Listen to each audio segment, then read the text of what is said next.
Now, if I didn't know any better, I'd say that you're looking at running for president again. Do it. Do it. Look at me. Do it. I will personally write you a campaign check now on behalf of this country, which does not want you to be president, but which badly wants you to run. I am officially running for President of the United States, and we are going to make our country great again. There's not going to be a President Donald Trump. I think that man will be president of the United States right about the time that spaceships come down filled with dinosaurs and red cake. Donald Trump has been saying that he will run for president as a Republican, which is surprising since I just assumed he was running as a joke. Donald Trump will not become president. I continue to believe Mr. Trump will not be president. Donald Trump will never, ever be president. Moderator, but apparently believes that Donald Trump is a clown. President Obama will go down as perhaps the worst president in the history of the United States! Exclamation point at real Donald Trump. Well, at real Donald Trump, at least I will go down as a president. You're never going to be president of the United States by insulting your way to the Let's see, I'm at 42 and you're at 20. We have a key race alert right now. Donald Trump now has reached the number of delegates needed to clinch the Republican presidential nomination. So right now, Mr. Trump, to answer your call for political honesty, I just want to say you're not going to be president, all right? It's been fun. It's been great. I love you. But come on, buddy. Donald Trump, while we project, will win in Kentucky with its 8 electoral votes, in Indiana with its 11 electoral votes, West Virginia, Oklahoma, Tennessee, Mississippi, South Carolina, Alabama, Kansas with its 6 electoral votes, Nebraska with its 5 electoral votes, and Wyoming with its 3 electoral votes, North Dakota with its 3 electoral votes, and South Dakota, Texas, Arkansas, Louisiana, the state of Montana, Missouri, Ohio, Idaho, North Carolina. I, Donald John Trump, do solemnly swear. Do solemnly swear.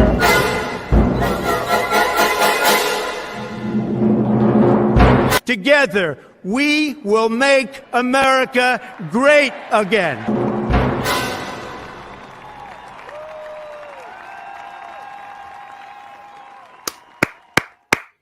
Hello, everyone.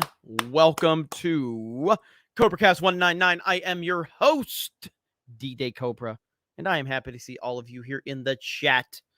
This is the single most important show in the history of the internet with 199 in the name. The most viewers, the most super chats, the most members. And we never have to shut our chat down for members only because almost everybody is already a member. Is the connection bad? Why am I lagging? I have no idea. Am I lagging right now? Jed, am I lagging? You are, yeah. Just your video. Your audio is mostly okay, but yeah, you're still blurry and you're lagging a bit. It's so weird. I don't know why. Huh. I did all my updates and everything. All my updates, and I have good internet. I have fantastic internet. So I don't know what's going on. No, I'm not on Streamlabs. Damn it. Oh well, we'll have to just figure it out. Keep me posted how the stream's holding up. All right, we'll do. Too much Titanfall. Too much Titanfall. No, it's not Spectrum. We actually have real internet here. We actually have real internet, but I do see that I'm lagging up. Look at that. That is so weird. I am. I did full updates, updated my drivers, did a Windows update, did everything. Everything's updated. And it is. We have the best internet here. The best internet. Just like Trump has the best words, we have the best internet. As long as the audio is good. Is the audio good? Is the audio good? Because that's really what it comes down to. You might be blurry, but you've never looked better, says Can Man. That's pretty damn good. That's pretty damn good. You got to appreciate that one. You got to appreciate that one. Audio is fine.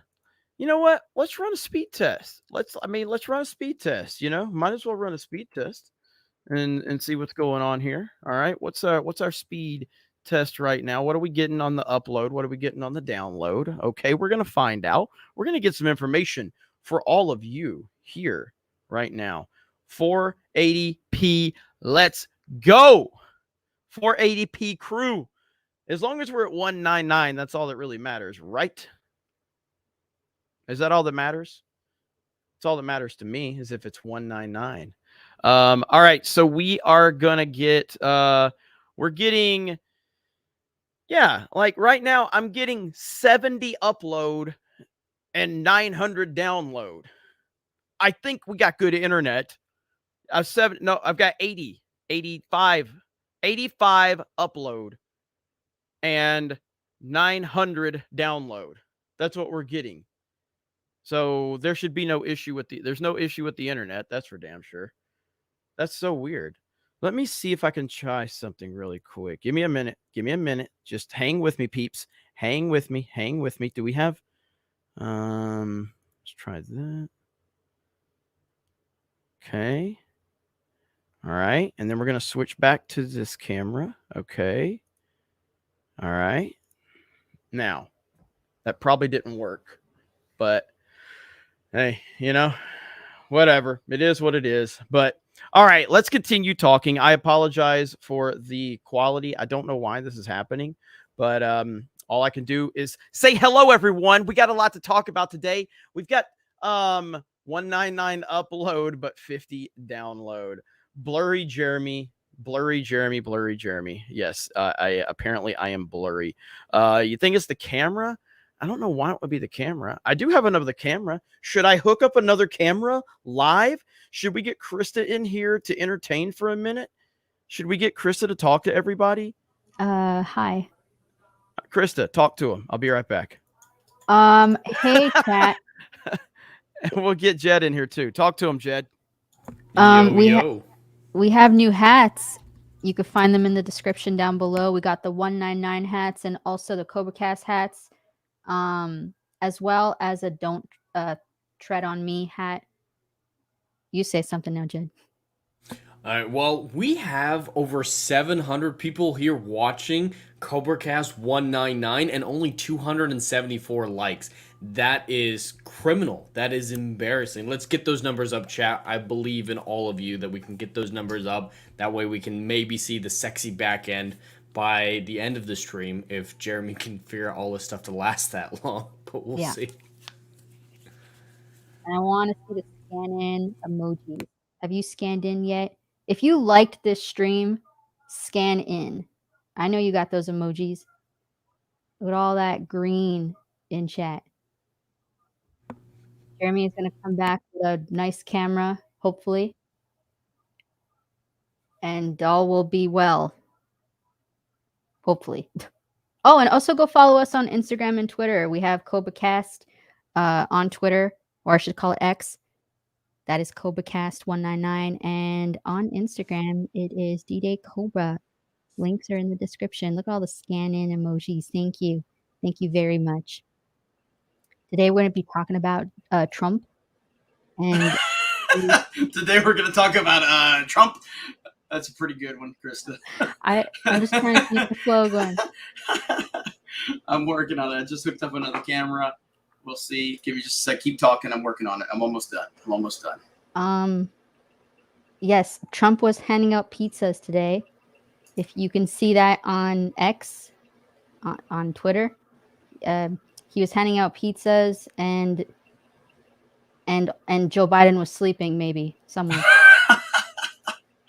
All right, I'm working on it now, so give me a few, everybody. Hi, we're back. Welcome to CobraCast. If we don't have any issues, then it's not really a CobraCast, is it? So that's what we're doing. We're working on these issues right now.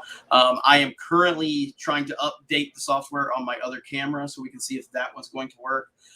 But yes, this is the problem with having multiple studios. My really, really good camera is in Orlando, and I have my my webcam here, a couple of webcams, but you know, it is what it is. Spending too much damn money on GGHQ. Jeremy's in the void. Am I in the void right now? Is that where I'm your at? microphone is awful now. It might be coming through one of your cameras. Fucking hell, dude. Give me a minute. All right, Jeremy's having technical difficulties. Let's talk about Melania Trump. Most beautiful first lady, in my opinion. She is amazing. She is gorgeous. She is smart. Did you know that she knows 5 languages? She is great. And you know, if it wasn't because of how the media is with them hating Republicans, she would be on every cover of every magazine. It's just because she is married to Trump and they hate Trump that she's not. She would be on Ellen DeGeneres. You know, she'd be doing all these things. Believe it.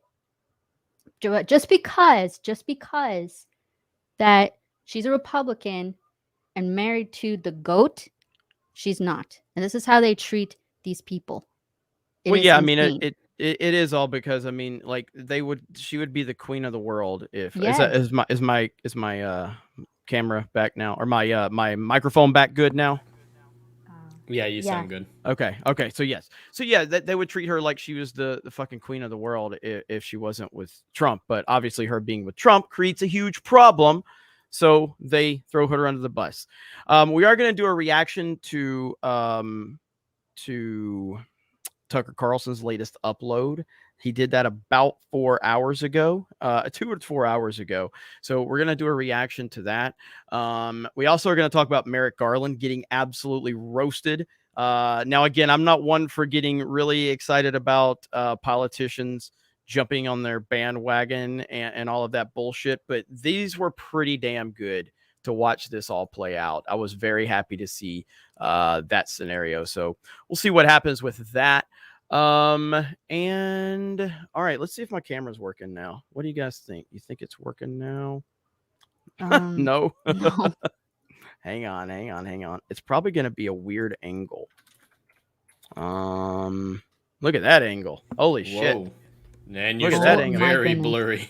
What the fuck, man? StreamYards is bullshit. StreamYards is bullshit. You know, I almost want to just start this fucking stream over right now. Oh my God. All right. I don't know what else to do. I don't know why I'm blurry. Just go back to your old camera. We'll do it live. All right. Well, that's going to have to take a minute. So what is happening? You know what? We're going to roll the intro one more time, and I'm going to get this fixed. Be right back. Now, if I didn't know any better, I'd say that you're looking at running for president. Do it. Do it. Look at me. Do it. I will personally write you a campaign check now on behalf of this country, which does not want you to be president, but which badly wants you to run. I am officially running for President of the United States, and we are going to make our country great again. There's not going to be a President Donald Trump. I think that man will be president of the United States right about the time that spaceships come down filled with dinosaurs and red cake. Donald Trump has been saying that he will run for president as a Republican, which is surprising since I just assumed he was running as a joke. Donald Trump will not become president. I continue to believe Mr. Trump will not be president. Donald Trump will never, ever be president. Moderator apparently believes that Donald Trump is a clown. President Obama will go down as perhaps the worst president in the history of the United States! Exclamation point at real Donald Trump. Well, at real Donald Trump, at least I will go down as a president. You're never going to be president of the United States by insulting your way to Let's see, I'm at 42 and you're at 20. We have a key race alert right now. Donald Trump now has reached the number of delegates needed to clinch the Republican presidential nomination. So right now, Mr. Trump, to answer your call for political honesty, I just want to say you're not going to be president, all right? It's been fun. It's been great. I love you.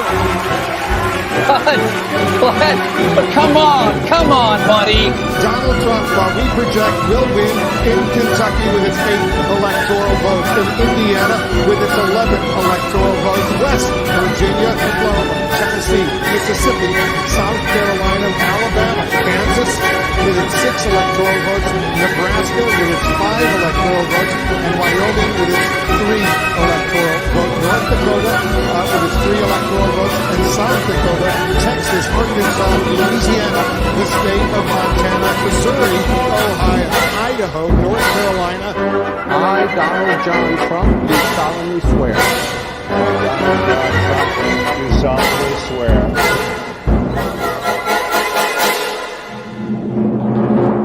Together, we will make America great again.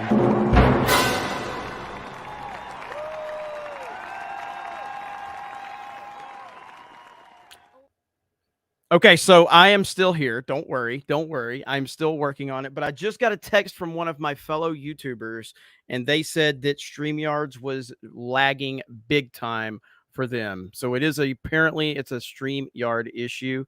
And so it's not a me issue per se. So I guess that's good to hear. So I'm working on finishing up here, and then I'm going to be back on camera, and we're just going to have to deal with it. So I don't know what my camera's going to look like now, but here we go. We're going on camera now. Boom. All right. So we're back on camera. This has been a great show, by the way. This has been one of the best shows in the history of CobraCast. So I hope you guys are enjoying it, but it's going to be blurry. So we're just going to have to. This is BlurryCast 199. I am your host, Jeremy D-Day Cobra, and I come to you from the blurriest camera in the history of the internet. So that is where we are. The focus is all jacked up. For me, it doesn't look bad. But let's read a few super chats really quick. I apologize for the delay. My God, I'm gonna have to go 6 fucking hours just to make up for all of this. Koa Lee for $10 says Trump bots roll out. Thank you. Trump bots roll out. We got Shadow Knight misunderstood my super chat about the 6'3", 215 pounds. I hadn't seen the interview yet. That was my mother's reaction to clips and the response from Daily Wire hosts regarding hard stances on abortion and trans. I got you, Shadow Knight. I got you. I remember when you sent that, I was like, what are you talking about? I got you, though. I appreciate you, brother. Great Sting says, I love CobraCast. I'll make my tang great again by voting Trump 2024. CobraCast 199.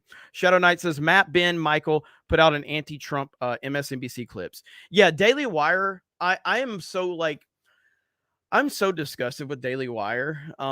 It really is just pathetic how they really do seem like they are controlled opposition. They really do. And I understand, like Candace, I think Candace is pro-Trump, or somewhat pro-Trump, I should say, somewhat. But she certainly has gone against DeSantis. I'll say that much.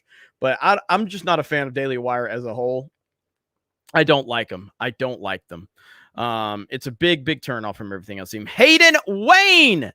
Have you guys heard about Colony Ridge in Texas? They're letting the illegal migrants buy houses or land in Texas with very small payments and sky-high rates. They are going to create a disaster zone. I have not heard about that. But I will have to look into that, Hayden. You always giving me good things to look into. I think Hayden might single-handedly be the reason I've shifted Tuesday Night's Main Event to more of a gaming-centric show, because Hayden was always sending super chats trying to get those topics going. I'm like, that's actually, but I enjoy the gaming element. So, Tuesday Night's Main Event's done really, really well. And shout out to Hayden Wayne, but I'll have to look into that. Koa Lee for 50, highly organized. Oh, and this man is running a cult and created awesome guy for the 199 meme, by the way. Yeah. I can't even get my damn show working properly. I've got a blurry camera. Right now, CobraCast is one of the top 10 most super chatted live streams, channels with live streams in the entire United States of America, and I can't even get a fucking camera to work. But I'm running this like highly organized cult from behind the scenes with all these numbers tying together. Okay, yeah, that makes sense. That makes a lot of sense. Johnny WizKid, let's see. Composite quality, but nothing compared to my RF quality camera. I want to stream an N64 game next, but I don't know what to pick. Got any suggestions? Diddy Kong Racing. Diddy Kong Racing. That's what you have to pick. You have to go with Diddy Kong Racing. So let me see. And again, I want to say hello to everybody on Rumble. Shout out to our Rumble audience. We have about 100 people over there, and I appreciate you guys being on Rumble. Let me see where we're at. Here we go. I think it's StreamYards had the same problem earlier. So, yeah, StreamYards has just been super blurry and super laggy, and there's nothing we can do about it. So, I don't know if I was laggy or blurry on the stream earlier. I hopped on the gaming stream, but I guess we'll have to see how this goes. So, Joe C. Rumble received a letter from a committee chair in the UK Parliament demanding they follow YouTube and demonetize Russell Brand's channel. They refused. Oh, well, another day, another witch hunt. Yeah, I mean, dude, the government, like they're trying to get involved with a private company to demonetize a massive creator because of an accusation. And again, what YouTube did, and again, massive W to Rumble, massive W, dude. I mean, it's just absolutely a massive win.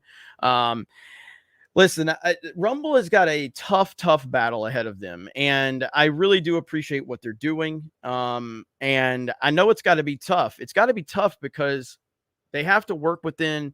They still have to stay on the App Store. They still have to stay in the Google Play Store. You know what I mean? That's a tough kind of. That's a tough balancing act. It really is.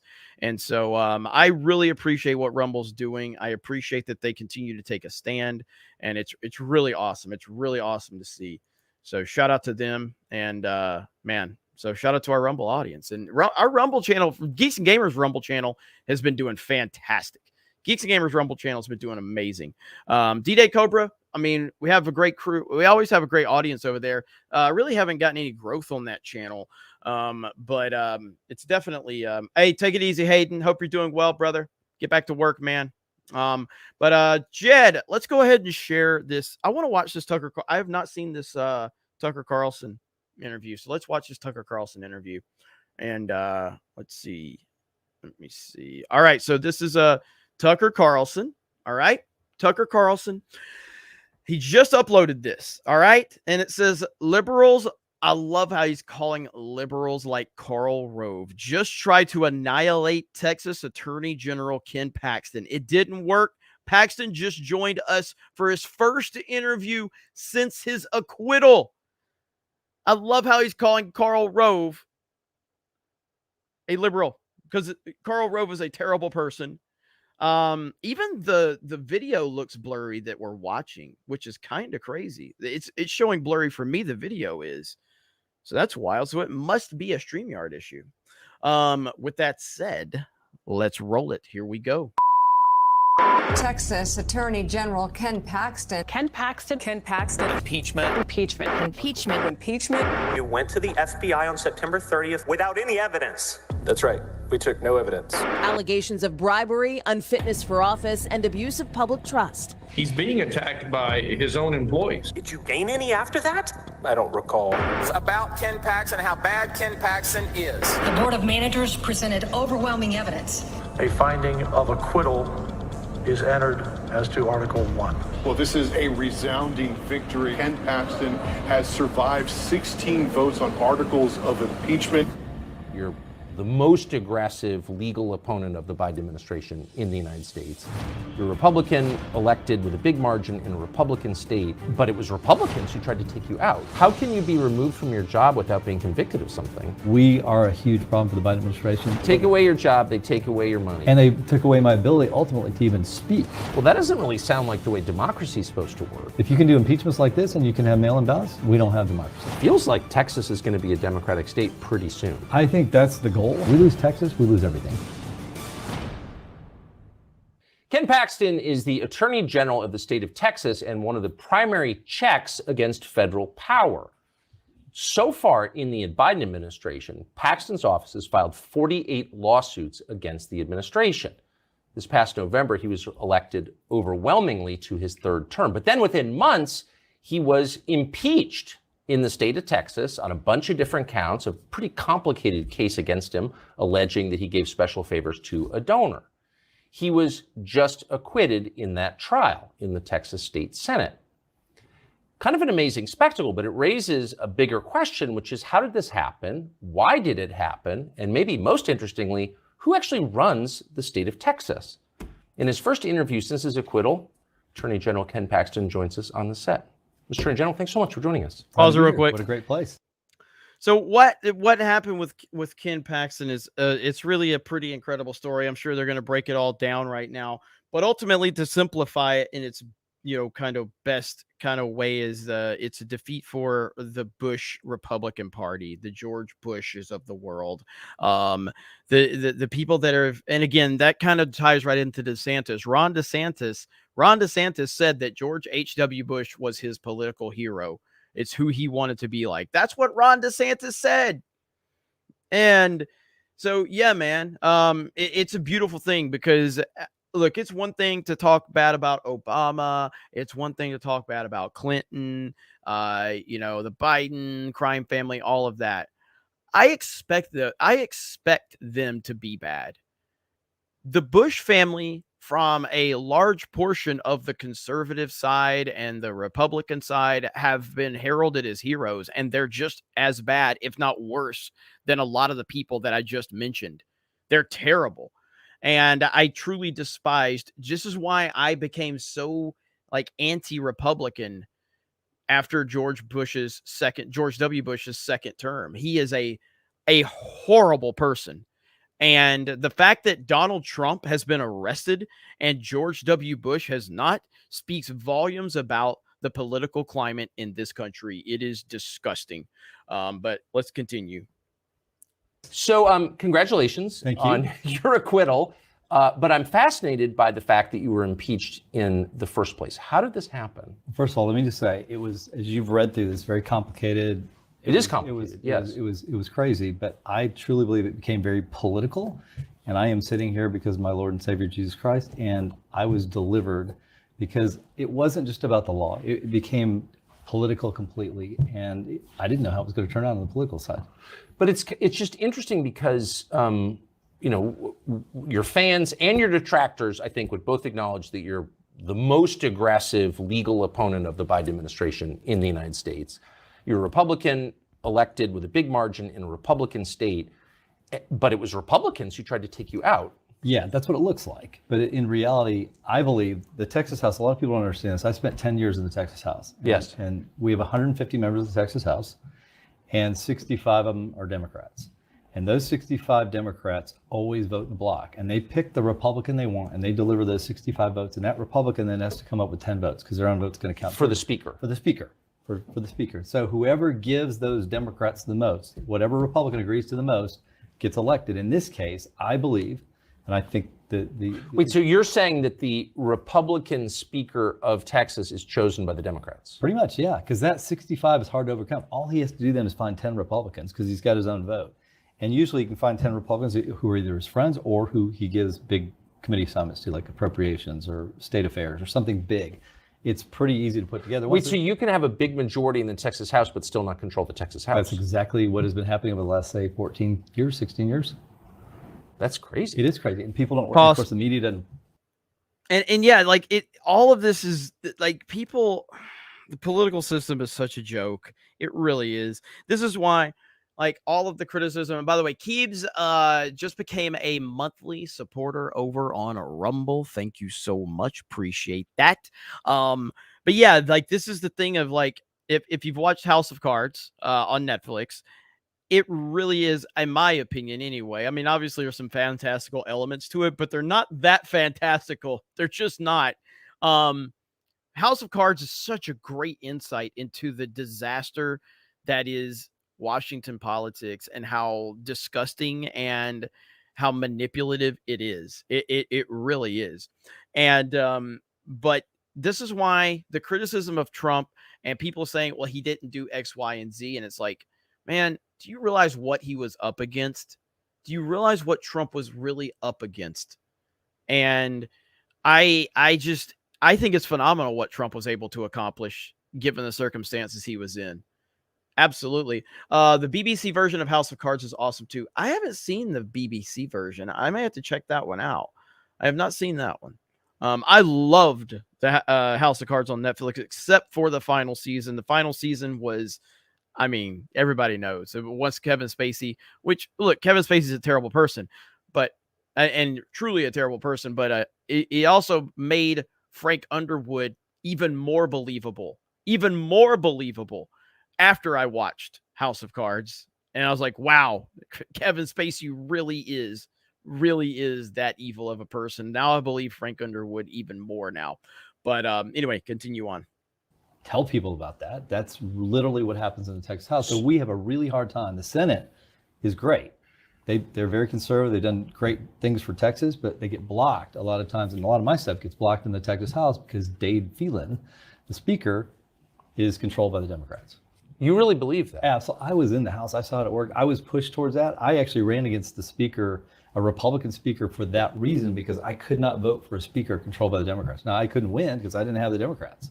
Well, that doesn't really sound like the way democracy is supposed to work. It's how it's working in Texas right now. And that's why this is an opportunity. My impeachment actually becomes the opportunity, I think, to speak to this issue I'm going to be out talking about. I have a pretty concrete example of why this doesn't work.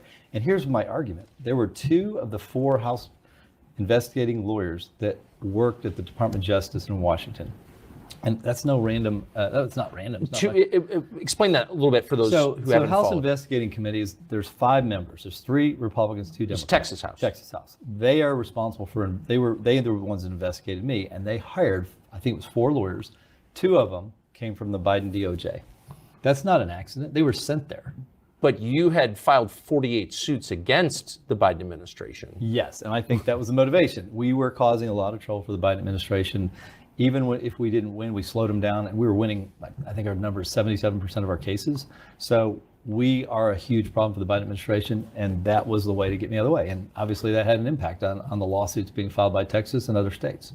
So you think that that the effort to remove you from office really came from the Biden administration? I really do. I think that's where it was instigated, and then there were other groups in Texas that we can talk about that I think were largely participating. Interesting. And some of those were Republicans. So some of them were Republicans, yes. So how did, just to your case really quick, how did you find out you were being impeached and what happened? I literally had no idea. It was a committee meeting of the House Investigating Committee. I think it was 3 or 4 days before Memorial Weekend, the end of session. So they're busy trying to pass all these big bills, and they decide they're going to spend 1 day investigating me. Of course, they'd done secret investigation for 3 months that we didn't know about, behind closed doors with no transparency, no due process. Which you almost immediately after your Jay Schwalbach over on Rumble for a $50 Rumble rant from Schwalbach says, impeachments, that's what my balls taste like. We need to market this. You and me, Jeremy, call 221B and get them on this. The hell, Schwalbach. Schwalbach dropping a 50. Look at all those 50 emojis in the chat. Look at that. Schwalbach getting the party started. Got Koa Lee with a 50 over here on Rumble. I mean, on YouTube. You got Schwalbach over on Rumble. Thank you guys so much. Also, let me get this one. Thanks for the Godfall recommendation. You probably mean Godfall 2. You probably mean Titanfall 2. But hail to the 199 and the 47th Battalion. Hold the line. Keep watching the horizon. The left will try anything to keep power. Thank you so much. And if you are talking about Titanfall 2, you're welcome. My favorite game ever. I love it so much. RIP to Jeremy's eyebrows with the blur. You can't see. Is it blurry? Here's what's funny. It's blurry. Like the video is blurry as well, right, chat? Like the video is blurry for you guys as well. If the video is blurry, then 100% is a StreamYard's issue. So I think that's what's going on. I think that's what's going on. There is no, I know. Wait, yeah, there's only Godfall 1, so they must have meant Titanfall 2. The camera can't find the eyebrow, so it's malfunctioning. It's not blurry while video looks clear to me. Oh, okay. Huh. Let me turn up. Well, I did turn the quality down. So, all right, there we go. Okay, let's get back to it. Go ahead. Unpause. Reelected to a third term, Yes, they begin investigating you. Yes, but I don't know that. They started in March, is what they said, like March 1st. And they investigated secretly, behind closed doors, with no one knowing. Even the House Investigating Committee, not all of them knew. I know for sure that one of the Republicans had no idea until they got to that day that it was me. And he was told to vote for impeachment without knowing anything about the case and actually disagreeing with doing it. But he was told his career would be affected if he didn't vote for impeachment. So those 5 members had an investigation for one day. They did a 4-hour hearing. And within less than 48 hours from that, I was impeached on Saturday, Memorial Weekend, without an opportunity to present my side, without an opportunity to have any sworn testimony, which is required by law. They are required to have witnesses sworn in under oath. No one was sworn in under oath. They didn't even have witnesses. They brought in investigators who had talked to witnesses, which is obviously hearsay and wrong. So that's how it all got done. It was done in less And this was a total shock to you? I had no idea. They didn't come talk to me. They told me nothing about it. They didn't tell anybody. So what happens once it was announced you're being impeached? What happens to you? It was horrible. I was immediately suspended, so I lost my office. I couldn't do any more lawsuits against Biden or anything. What do you mean you were suspended? Suspended means I can't be in the office anymore. I can't direct what's going on in the office, even though I'm elected, even though they proved nothing, even though they had no testimony, no evidence. You hadn't been convicted? Hadn't been convicted. They had presented no evidence. They had presented no witnesses, and I'm out. How? Okay. That's a very weird process. So you don't even know you're being investigated. The moment you find out you're being investigated and impeached, you're suspended from your job? Yes. It's the way that I think it's constitutional. And I think it needs to be changed because they should have to prove something before the will of the voters is overridden. And that's what happened. The will of the voters, I was in 4.5 months. Now I've been out of office, suspended for almost 4 months. So half my time of my term now, I've spent not being able to do what the people of Texas elected me to do. Pause. How can you be...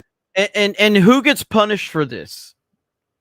You know, that's the whole problem. Like, and it kind of, there's no real punishment for these false claims, these false accusations. We've seen it time and time again on even something like YouTube when you have like false copyright claims or false flagging channels. There's no punishment for that stuff. So people are just going to do it.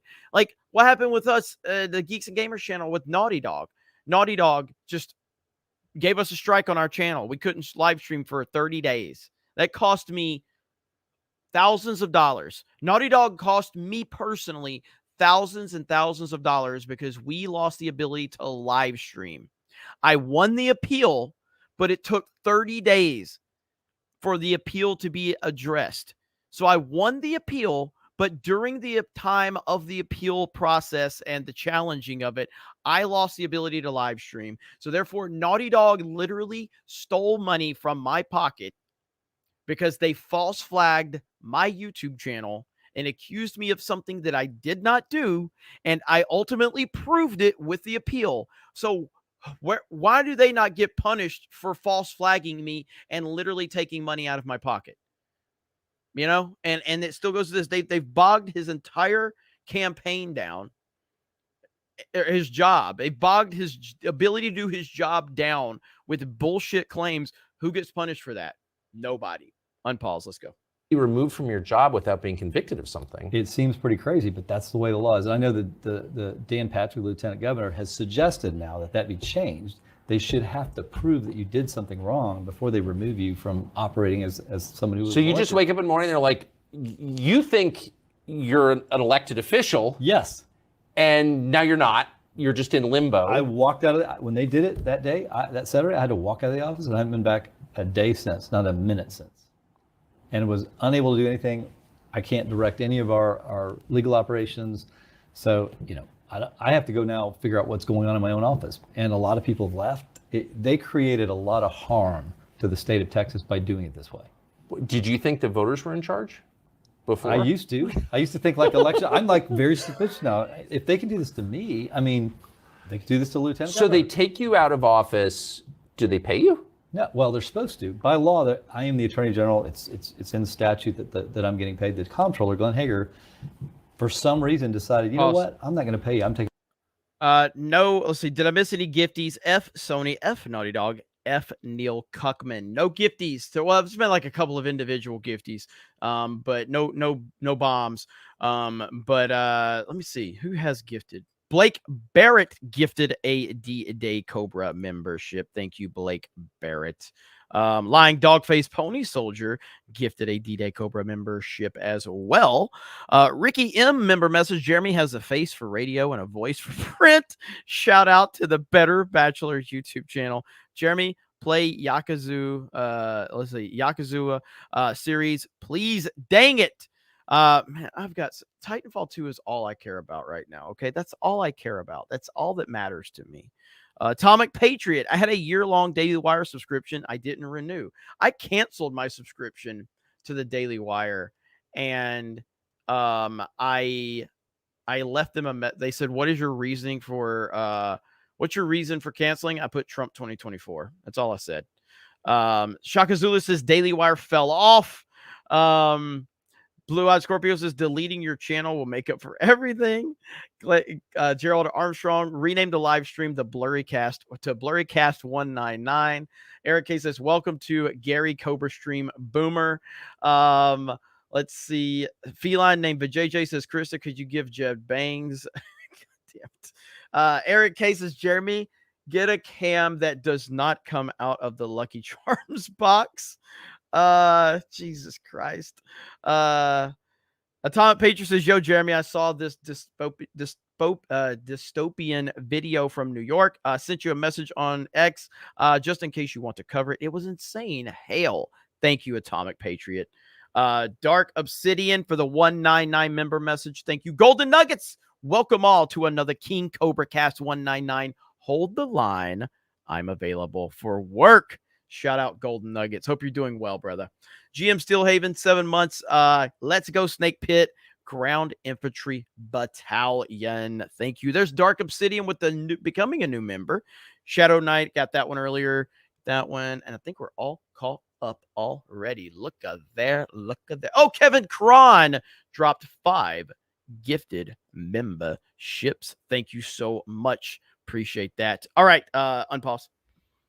Go sue me, and he knows that if I sue him in Austin, I have a hard time winning any case in Austin. So they take away your job, they take away your money. What do you do? And they took away my ability ultimately to even speak. What do you mean? We had a gag order put in place on both parties somewhere, I think in June. So I could no longer even defend what was being leaked by the House team to reporters. A gag order? A gag order. So I could not respond to any. So you've been convicted of nothing.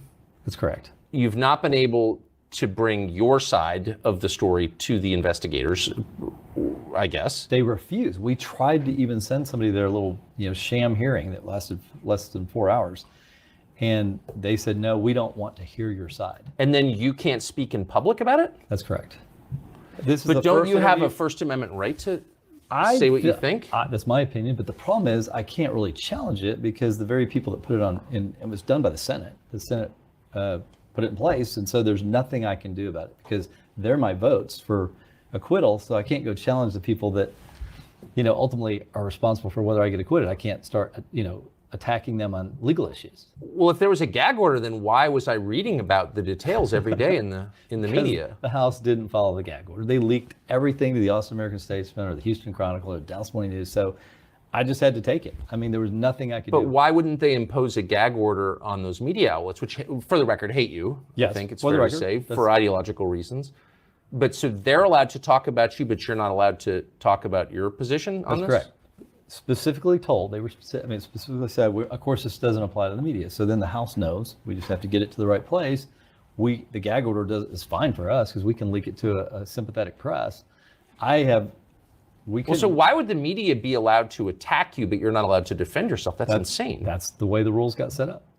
It was very difficult to deal with because it was every day a new story that I couldn't say anything about. And then people assume It doesn't sound American at all. It wasn't fair. Well, I mean, you are an attorney general, chief law enforcement officer of the state. Is this common? Well, we see gag orders in certain cases, but I'm in a political position, and this became extremely political. And, I felt like I was, 2 hands tied behind my back, and I felt like I had a constitutional right to be able to speak.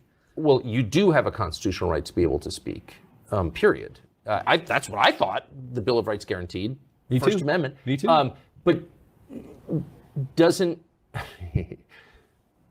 that should apply to everybody. How can it only apply to their enemies? Look, it's got to apply to everybody, including people I disagree with. They should be free to speak. They should be free to criticize me. I should be free to respond.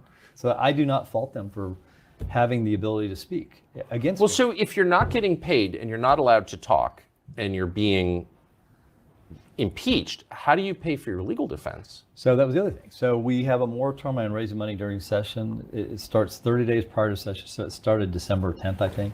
And then through the governor's veto period, which was like June 20th, I think, or 21st, I was able to raise money. And I spent almost all my money on my campaign because I had a primary, a runoff, and a general. I spent 16, 17. Who'd you run against in the primary? George P. Bush and a few others. Huh.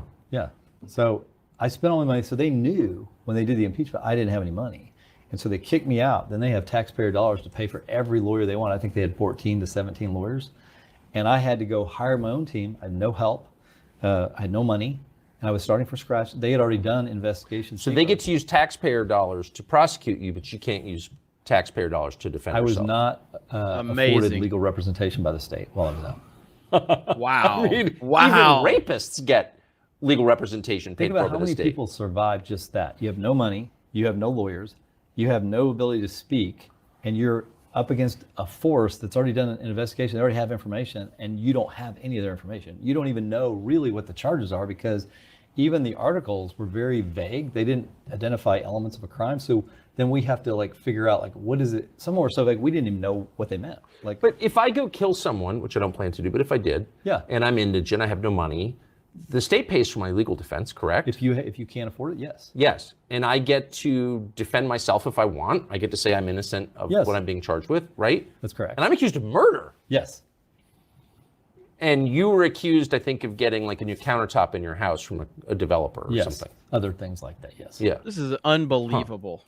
So how did this happen? So again, I want to get back to the central mystery here, which is how does a conservative state, conservative enough to reelect you 3 times, how does this happen in a state like that? So I told you about the Biden piece of this. Then there's a group called Texans for Lawsuit Reform. They spent a lot of money to bring in another candidate, Eva Guzman, who was on the Supreme Court, to be part of running against me. And they thought that if they got enough people running against me, they could take me out of a primary or run me out of money by putting me into a runoff. And this group has spent a lot of money, and they were certainly not only part of trying to get me defeated, but they were also very much a part of this effort. We have emails where they've written articles and they send them to Karl Rove, and then Karl Rove gets them published in the Wall Street Journal, whereas we couldn't get anything published in the Wall Street Journal. Even before the gag order, we were turned down for our editorial by the Wall Street Journal because we had a guy that tried to submit one. They said, we can't do yours. And then the next day they did Karl Rove. So Karl Rove wrote a piece this summer, I believe in August, saying that you were going to be convicted. Yes, and that was gloating. Yes. And calling you a bad person. Yes. So Rove is obviously a huge liberal. Why would Karl Rove have the sway that he does at the Wall Street Journal and in Texas? It's confusing. So I don't know why he has sway at the Wall Street Journal, and I don't think he has that much sway in Texas. I mean, his candidates typically lose. I mean, he's backed my opponents in every AG race that I've been in. First one, and then the last one with the Bush. Very tied in with the Bushes, but he's definitely also tied in with this Texans for Lawsuit Reform, and they were communicating, and he was also communicating with some of the employees, some of my staffers that had made these charges. We have text messages with him communicating. So I'm sure most of you know who Karl Rove is. Karl Rove is basically the architect that got George W. Bush elected as president of the United States. He was a contributor to Fox News for a long time. He's very, very much has a severe case of TDS. He hates Donald Trump. He was actively talking about how Donald Trump was never going to be elected, yada, yada, yada. He hates Donald Trump so much. And Karl Rove is a horrible person, a terrible person. All right, continue on. With them as well. So I knew this was going on. I didn't have proof, but during this process, we got some of the proof that I thought existed. So Karl Rove gets to write a piece in the Wall Street Journal, which I think is the biggest circulation paper in the country, or close anyway, calling you immoral and saying that you're going to be convicted in this trial and that you deserve it. You should be destroyed. And you go to the Wall Street Journal and say, I'd like to kind of give my side of it, and they say no. One of my friends did, and they said no, we're not going to publish yours. And he didn't. They were very vague about why they couldn't do it, but they were not letting my side of the story be published. So just to Karl Rove, who again is an activist liberal working effectively for the Biden administration, and Yes. who shares their views Totally and agree. their ideology. I mean, he's a liberal, big time. Hangs out in Aspen, got it. But how would Karl Rove still be a force in Texas politics? Are most Texas voters kind of on board with the Rove program? No, I think he tries to be a force. The numbers, it's I think my numbers in the primary showed it. I got 68%. George P. got 32. He has some influence with that 32%, but not so much with that 68%. But they thought if they buried me in negativity, of course, you remember I can't speak, and I'm trying to just raise enough money to have some type of legal defense. They felt like they had all the advantage, so he just starts pounding me with bad stories. It was a strategy. So describe Rove is famous not as an intellectual, hardly, but as a political strategist, as a tactician. Describe his method of politics. There's nothing he won't do. I believe he doesn't mind if destroying a person's life, because what this effectively potentially could lead to, one is not only out of office, I can never run again.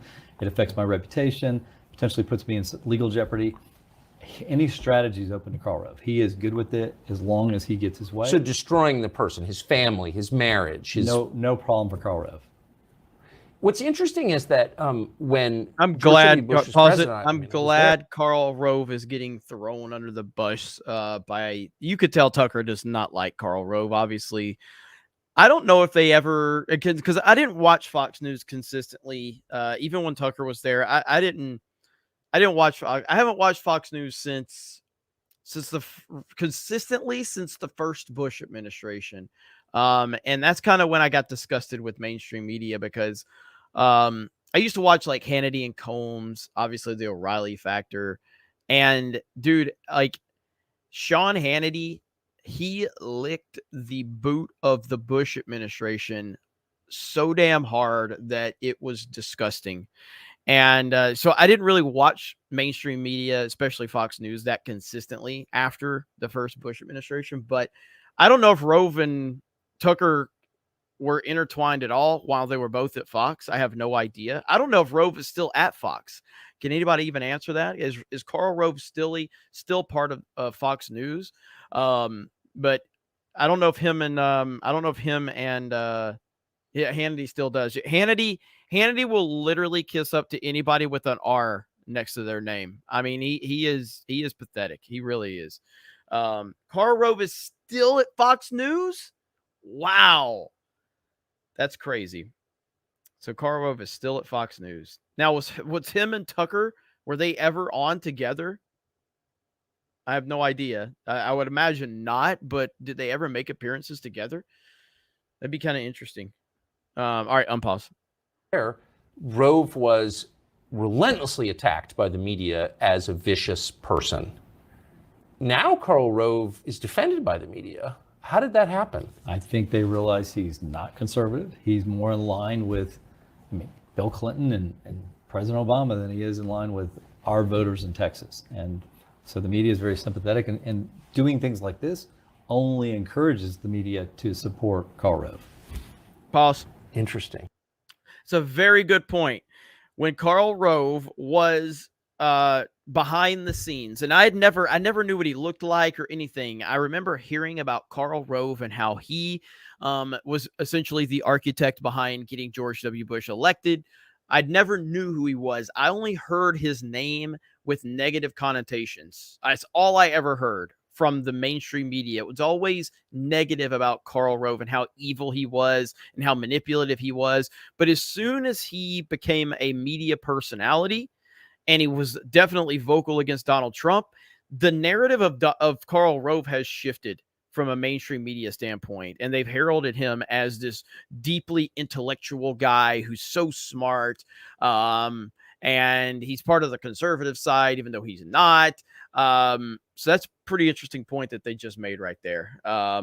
And Jay Schwalbach for 20 over on Rumble says Paxton should make it illegal for women to have pubic hair. God damn it. Coochie hair in Texas. No bushes. Outlaw bushes. The police will enforce this with stop and search. Body cams will be epic. Oh my God. Thank you, Schwalbach. Crazy bastard. All right, unpause. So to the House Speaker of Dade Phelan, who led the charge against you, it got personal, and at one point you suggested, or your allies suggested, that he had been drunk on the floor of the Texas House in your famous pink building. We have the video. He apparently was outraged that you said that he was drunk. Here's the video, and maybe our viewers can assess whether you were right. Campbell sent out the amendment is acceptable to the author. Is there objection to the opposite amendment? The chair has none. The amendment is adopted.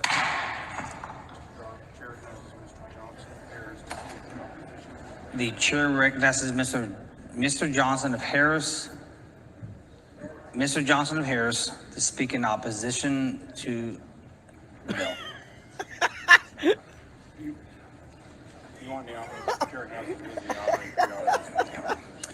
The chair recognizes Ms. Niabe Criado to speak in opposition to the bill.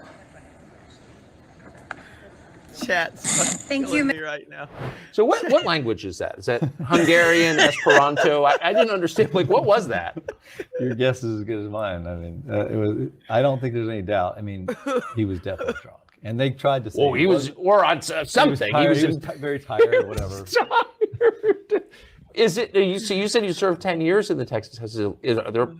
Were you shocked by that? No, I've seen lots of alcohol on the floor. I've seen lots of people drunk. I mean, but it's really unusual for the speaker to do that. And I think we have other clips of him where it looks like he's drunk. That one was probably the most clear. It was at the end of session. And I just thought it was unbecoming of a speaker that he should not put himself out in public. He doesn't have to be. If he worked in a factory, he'd be fired. Absolutely. Like, you're not allowed to be drunk at work. And I was horrified. No, I was horrified that the House members didn't respond. I asked them to look into him. Like, why don't you see if he's drinking on the floor? Because we shouldn't allow a speaker, especially our party, to present himself like that in public. And they did nothing about it. Instead, they came after me. So he was annoyed when you pointed out he was drunk on the floor. I'm sure he was. I'm sure he was. It seemed like bad things started happening right away. I'm going to watch that again when we get off the air, because I'm kind of sympathetic. You're probably not that drunk at work unless you've got a problem. I mean, I can't. Yes. Normal people don't act like that. So do you believe that the speaker, Dade Phelan's opposition to you is ideological as well? Yeah, I think it's more about power for him. I don't think he particularly has an ideology. I think his is like, I want to stay in power.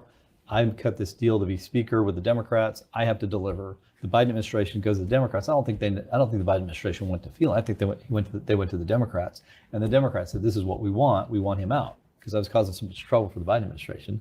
And then you had these other forces come in with the Rove and the TLR, Texans for Lawsuit Reform Group, and that was the power. And by the way, Texans for Lawsuit Reform gave lots of money to House members and lots of members to senators. So they have a lot of influence. They give more money to Republican members than any other group or any other single donor. Almost every single one of those Republicans that voted against me got money from Texans for Lawsuit Reform, a lot. How much time approximately, what percentage of his time does Karl Rove spend trying to destroy Republicans? I think a good part. I mean, obviously he makes money on Fox and he has other things he does. But I mean, my view is that his PACs have gone after conservatives for a long time under the guise of being, a PAC that goes after Democrats. But I don't view him as an ally of Republicans. Well, no, that's for sure. But why is it so threatening? So if a Republican stands up and says, maybe we should have, real borders, for example, why is that so threatening? The only thing I can think of, you look at guys like Dick Wakely, who's a home builder, and he's one of the leaders of TLR. I mean, I think they think illegal immigration is a good thing. It helps their business, and obviously I don't agree with that. I think it's devastating to my state. And if we want to have a program where we're going to bring workers in from other countries, let's get some legislation, do it the right way instead of just opening our borders to who knows who coming in. Well, you've had millions of illegal aliens cross your border into Texas every year. Right. And a lot of them have gone to other parts of the country. I mean, they're kind of destroying New York City right now. Mm-hmm. But they're completely changing the country and its political balance too. Yes. Republicans in Texas, are they aware of that? I think it's probably the number one issue, other than maybe voter fraud. I think that's probably right up there with that issue. It's affecting obviously our border communities are devastated. You have towns that have 36,000 people, and you got more than that, more illegals coming through there than people that live there. So it's definitely. I don't understand if you're John Cornyn, who's your senator. Yep. How, and you live in Texas, or at least part-time live in Texas, how can you not be outraged and upset about that? How can you allow this to happen? Look, I have no idea why he doesn't seem to address this on a regular basis. Thank God that Ted Cruz has, but John Cornyn has been basically vacant on this issue. He's not taking Why? care. Look, to me, he's been in Washington too long. He's been there for 14 years or so. And I can't think of a single thing he's accomplished for our state or even for the country, let alone the fact that we have a massive invasion into our state. And he doesn't speak out against it. He doesn't do any. I've never seen him propose legislation that significantly affects it, or at least push hard for it. I haven't seen him in that fight. No, and in fact, if you were to go through every public statement John Cornyn has made in the last 2 years and compare the amount of time he spent talking about the invasion of his own state by the rest of the world with the time he spent talking about the invasion of Ukraine by Russia, he's far more concerned about what's happening in Ukraine. So how can a guy like that be your senator? You know what? I think he's never really had competition. Why don't you run against him? Hey, look, everything's on the table for me. Now that I've been through this and I've seen how guys like John Cornyn have represented the state of Texas and not represented us, I think it's time somebody needs to step up and run against this guy that will do the job and do it the right way and represent us and worry about what's going on at the border. And hopefully, again, this guy's stock has never been higher. Everybody knows who he is. Everybody's rallied around him now. I hope he's willing to continue to keep his name in the fight and get further involved, because he's needed seriously now, especially, because he's a Trump guy. So I don't know what level of involvement he wants to continue in down the road, but we will see. All right, continue on. So, sincere question, I don't think if you were to do public opinion polling in Texas, particularly of Republican voters, you would see that Cornyn has the same views that they have. He doesn't at all. I totally agree. So who's his constituency? He's just been fortunate because he has never really had, because of the money from DC, the support from guys like Mitch McConnell, I think he's been able to stay there. I think those days are over. He seems like a puppet of the Bush family. That's just an outsider perspective. He is absolutely, if you go back and look at his history, he was on the Texas Supreme Court appointed by Bush. He's the guy that pushed through our Robin Hood plan. He did it judicially by judicial activism for the Bushes instead of passing legislation, because they didn't want to pass legislation because President Bush was running for president. So and that would have required a tax raise. Yes. And so he did it, Cornyn did it judicially, I think completely illegally, and turned our schools into very mediocre prospects, because it made the poor, it took the rich school district, took their money and put it with the state, and then the state was supposed to give that to the poor school district. The problem is it made all of them mediocre. Instead of letting the good school districts be good and focusing on the ones that needed more help, John Cornyn created a socialistic network, and really, I think he hurt our schools. That empowered the educrats. Yes, and hurt our ability to educate our kids, and he got away with it. No one ever talks about it, but he did that for the Bushes, and for that, they made sure he was AG of Texas for one term, and then a U.S. Senator. So he got paid off, and now, whenever they ask him to speak, criticize me when I'm running against George P. Bush, or criticize me when I had this happen, he does what they ask him to do. He is a puppet of the Bush and Karl Rove team. Do you think the majority of Texas Republican voters are on board with that?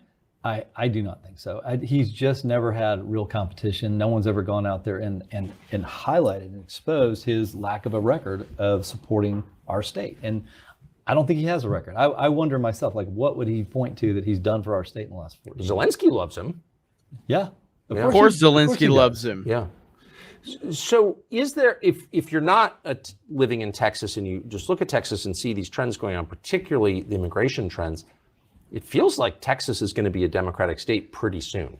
I think that's the goal. I think that's why it's so important that we fix things like the Texas House, and we have a message that resonates with the voter, which we do have that message. But when you have this civil war inside the party that Dade Phelan and Karl Rove have created because they don't control it, I think it leads us down a very bad path. And we also have a voter fraud issue because we now can't prosecute voter fraud in Texas because the Court of Criminal Appeals in Texas struck down a statute from 1951 that directed the Attorney General, I wasn't there in 51, but we would prosecute voter fraud because these local DAs who are controlled by Soros in the big counties like Travis, which is Austin, or Harris, which is Houston, or Bear, which is San Antonio, they are not going to prosecute. So we were doing. We had 900 cases, so this whole idea there's no voter fraud, complete fabrication. We were prosecuting. I only had one lawyer when I started to prosecute this. I got the legislature giving me more. We were fully busy prosecuting voter fraud. And then suddenly the Court of Criminal Appeals, all Republicans, said, nope, it's unconstitutional for the Attorney General to be in court because he's in the executive branch. That was their reasoning. To be in court, I thought... I'm not allowed because they said that was a judicial function, so I no longer could be in court. Now, if they're right, the Court of Criminal Appeals, they're the final court in our state on criminal matters. So they're like the Supreme Court on that. The Supreme Court is the final say on civil matters. So they were able to strike down one area of law for us. Pause. If they're right, the Supreme Court... Karl Rove is not all right in any way, shape, or form. Karl Rove is one of the most biggest slime balls in all of politics, and that speaks volumes. But no, Karl Rove is not all right in any capacity whatsoever and should never be trusted. He is a terrible, terrible person. All right, unpause. To tell me that no, I shouldn't be allowed to be in court on civil cases either because I'm in the executive branch. Well, and if that was right, every attorney general in the country should no longer be allowed to go to court. I'm confused. So the attorney general of the state of Texas is not allowed to prosecute voter fraud? That's correct. Even though the legislature directed it. It's one of the things that I'm told to do 4 things in the Texas Constitution, and one of those things is such things as are required by law. Who makes the laws? The Texas legislature. The legislature passed a law in 51 that directed the attorney general to prosecute voter fraud, largely because I think that they didn't trust the local DAs to get that done because it's very political. And so that's what we did. We prosecuted voter fraud. And we had plenty of it. And now, guess what? There's no prosecution for voter fraud. But that's the core defense of democracy is prosecuting voter fraud. If we don't fix this, if the Court of Criminal Appeals, who I am concerned was put there by George Soros, because no one knows who they are. They're all Republicans, but we don't. Even Republicans don't know who they are. If I go to a room of Republicans, I say, can you name one person on the Court of Criminal Appeals? This is the Tucker Carlson's interview, the first interview with Texas AG Ken Paxton. This is his very first interview after being acquitted after a complete hit job impeachment that they were trying to throw against him. And he is a Bush guy. I'm sorry, he was a Trump guy, and the Bush crime family were behind this. And so that's kind of the gist of it. This is the first interview he's done since his acquittal. So there you go. Roll it back. Lucky if I can get one. And so I think it was a genius move by getting the right people on there. We now have no defense because the local DAs won't do it. And now I'm supposedly not allowed to do it. So I tried to get the legislature to pass a law to reauthorize it. The Senate overwhelmingly passed it. And guess what I was told in the Texas House by Dave Phelan's team? We don't have time for that. We're not going to do it. We don't have time to prosecute voter fraud? We don't have time to reauthorize that statute so that I can go back and start prosecuting voter fraud and go change the makeup of the Texas Court of Criminal Appeals. I was told by the speaker, we don't have time for that. It's my opinion, most important issue we have, because every other issue falls on whether we can elect the right people. Of course, and whether voters have the power to send their choice into office. I mean, do voters have power is the real question. Exactly, and if you think about it, if we lose the state, the laws are going to change. All the voter laws are going to change. We're going to be like California, where you can just mail in ballots. And what I know from mail in ballot, having fought this for the last election, winning 12 cases on mail in ballots that unfortunately other states like Georgia did not fight, I know that mail in ballots are completely unreliable. If you just mail them out to everybody, you have no idea who's sending them back. There's no verification. When they say you can't prove voter fraud, they are right. Because normally what you have to do, if you're going to mail in ballot, you have to satisfy the laws under certain categories. You're over 65, you're out of state, you're disabled. You sign an affidavit and you send it in with your application that this is my signature. And then when you send your ballot back, they send you a ballot and an envelope. You sign that envelope with your signature, stick the ballot in, and they verify the signature. It's not the best, not as good as photo ID that we have for all other voting, but it still is something. But when you change it to mailing it out to everybody, we have no idea. We have no signature verification. We have no idea who's voting. So when they say, you can't prove voter fraud, that's the system that they like, because we can't prove voter fraud if we set up a system that's completely open. And that's what's happening in America.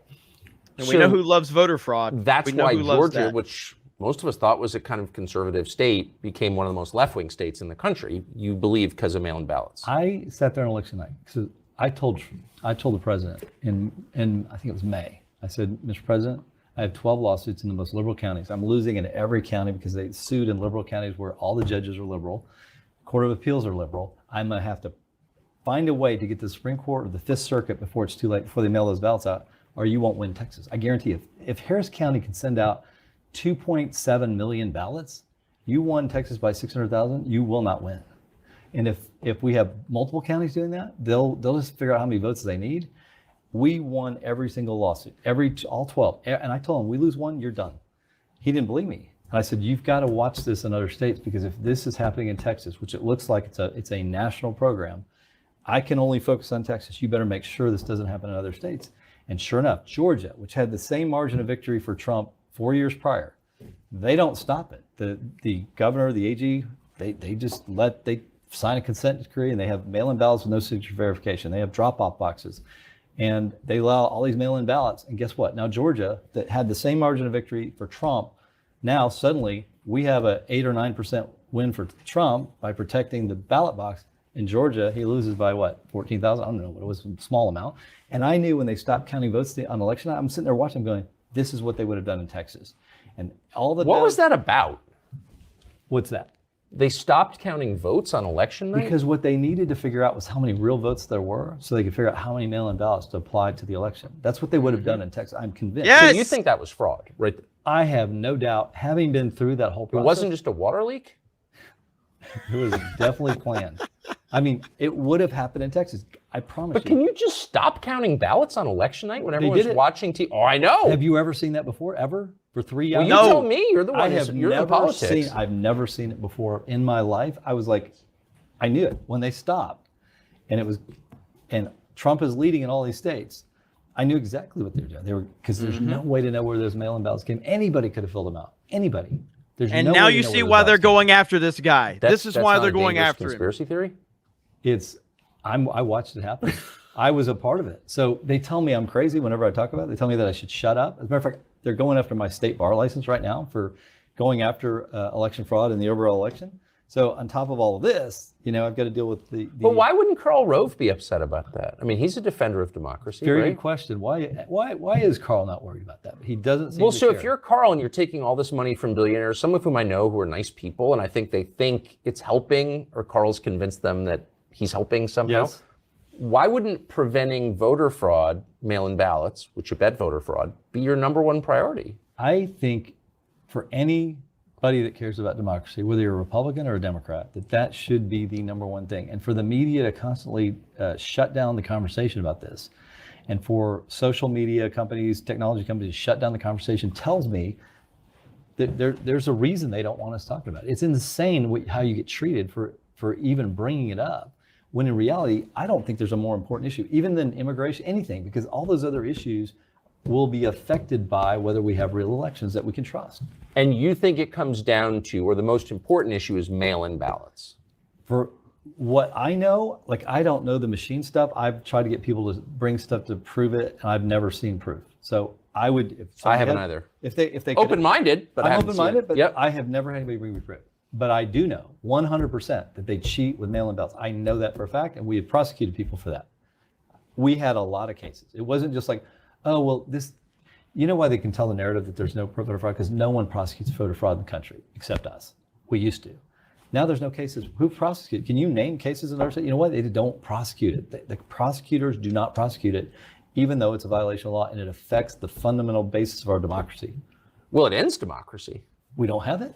If you can do impeachments like this and you can have mail-in ballots, we don't have democracy. We have control by a few people. Can you just walk us through, since you prosecuted cases, voter fraud cases, how exactly does the fraud work with mail-in ballots? So what these registrars do, or these people that control the election offices, election administrators in each of these counties, so they decided because of COVID, that's how they got around the law. In Texas, we have a law that says you can only mail in ballot if you're out of state at the time of the election, or you have a disability, or you're over 65, or you're in jail, but you're not a felon. Right. That's it. That's fairly broad. I don't even like that broad because it still opens up voter fraud. But that's what the legislature said, so that's the rules. Well, so what they said, these judges, these local administrators, were going to send out millions of ballots. So I would have guessed 7 or 8 million ballots going out in Texas to everyone, just everybody that's in the county. Well, so if the election administrator is colluding and telling people where those ballots are, they just pick them up, fill them out, sign them, and they mail them back in. You would have no idea. And if you have a program for that, there's no way to know. I can't ever prosecute this because I don't know who signed the ballots. I can't prove it wasn't real. It becomes nearly impossible. And that's what I think they were trying to accomplish in Texas. And then when I saw it happen into these other states, Pennsylvania, Wisconsin, Michigan, it affected our elections because guess what? We all vote for president. We all have national elections that relate to the Senate and Congress. And that's why I sued. I sued because I said, wait a minute, these states are required by the Constitution to follow their own laws, and they didn't follow their own laws. Nope. I can't prove voter fraud. Even they probably can't prove voter fraud because of the way it was done. But I did argue that they didn't follow their own laws, and they are required to. In the Supreme Court, we lost 7-2. I think they should have heard our case, and that's what the state bar said. That was a frivolous lawsuit, and even though 2 Supreme Court justices agree with you, you should be punished for filing that case. Of course, they're not elected. I am.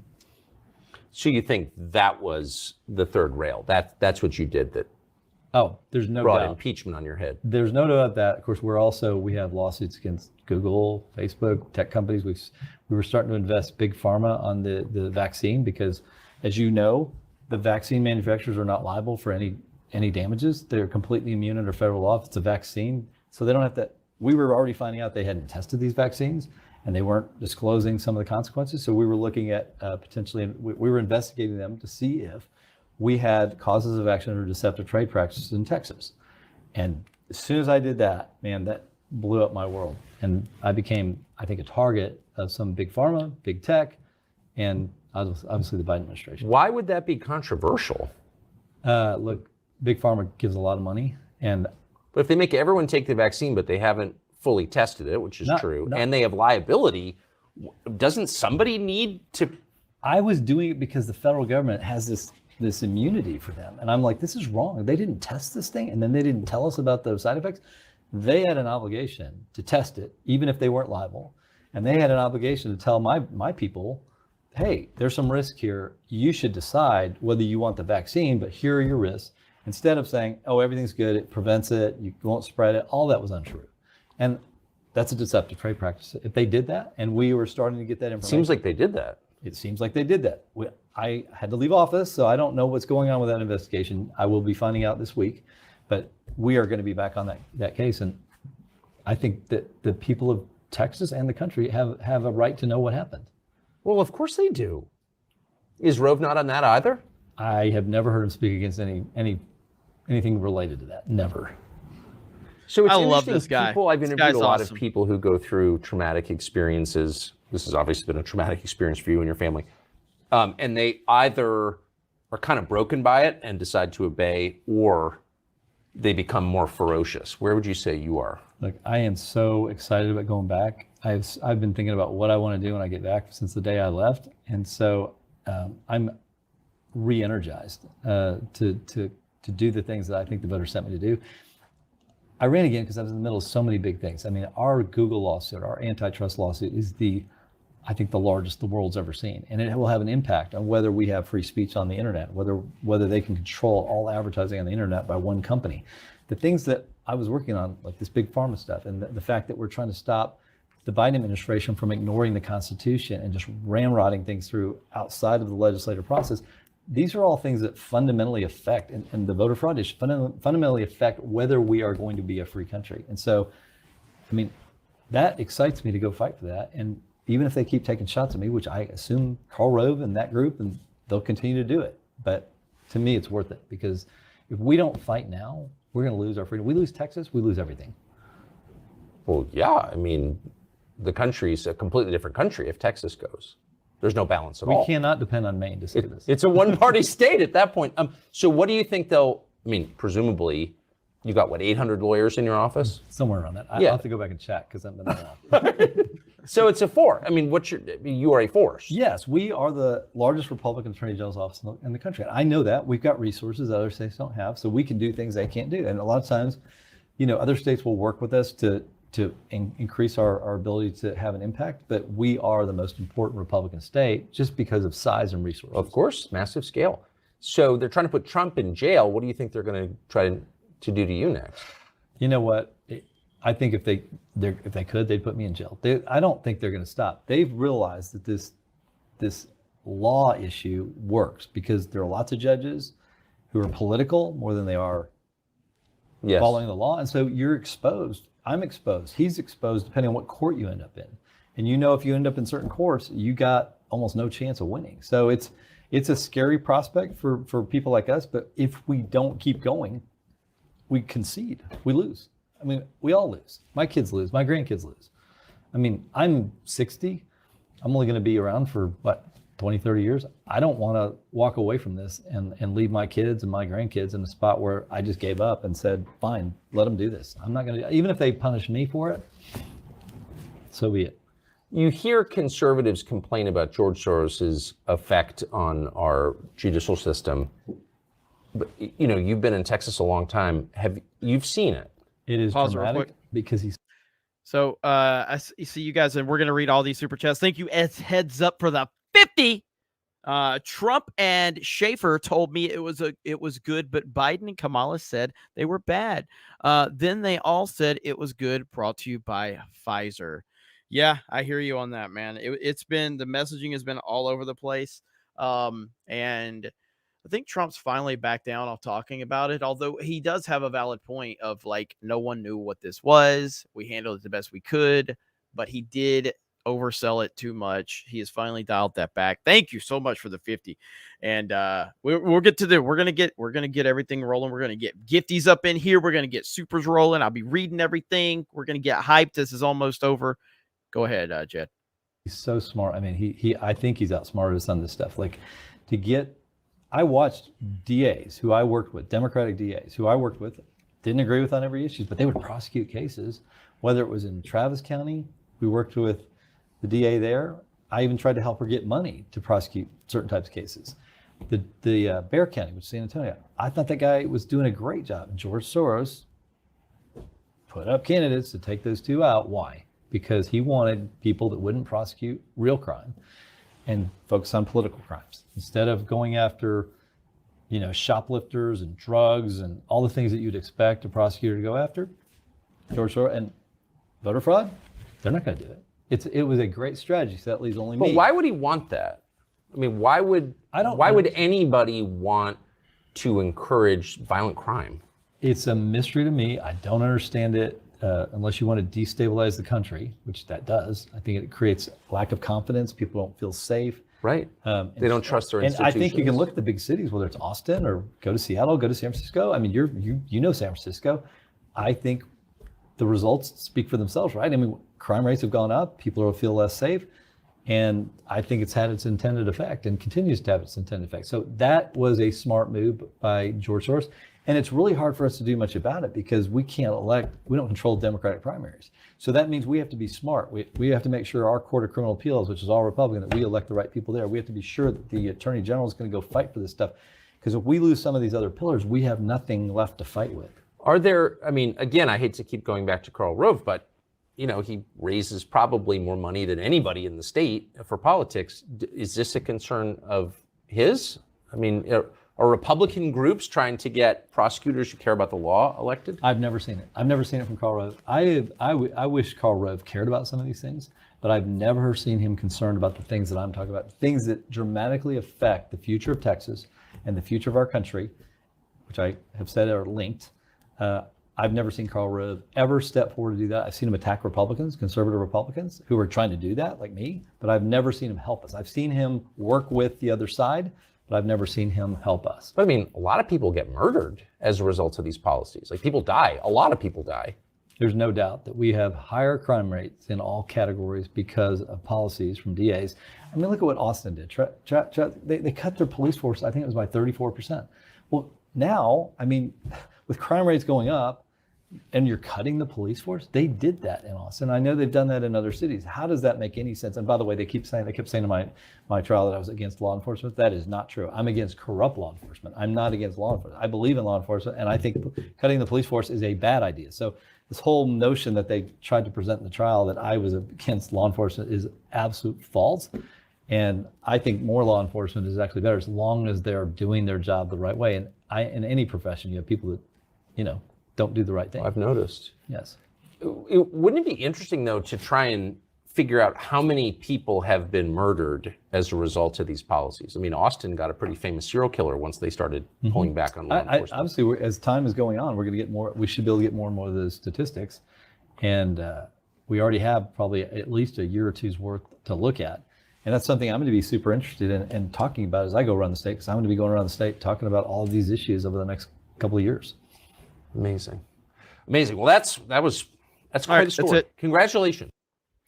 All right, so you can kill the feed on that one now. There we go. So that was good. That was interesting. So for those of you that were just tuning in, that was Ken Paxton, Texas Attorney General, who has completely been railroaded by the Bush crime family, people involved with the Bush crime family, obviously the Democrats, impeachment like crazy, and he has beaten all of it.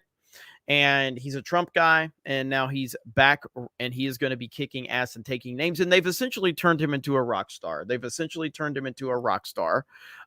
was already well known in Texas, and they've turned him into a massive star. And that's what the left typically does. That's what they do. And he's I'm a huge fan now. I'm a huge fan. I didn't know a ton about him. I'd heard of him. I heard about what he was going through, but I didn't know the specifics or the details. Now you hear all of this negativity surrounding him. He overcomes all of it. He battles all of it. Now he's having a really good in-detailed conversation with Tucker Carlson. And now you're going to have tens of millions of people know who he is. And he's going to be an important figure that we're going to need moving forward. Trump's going to need him for sure. And man, just a wild situation. Okay. I know I know whenever I do, listen, I know that when I do the reactions to long form videos, there's not going to be a ton of super chats because I'm not interacting, but here we are now. We're back, and let's get the party started. Paxton will be one of the greatest AGs in this country ever had.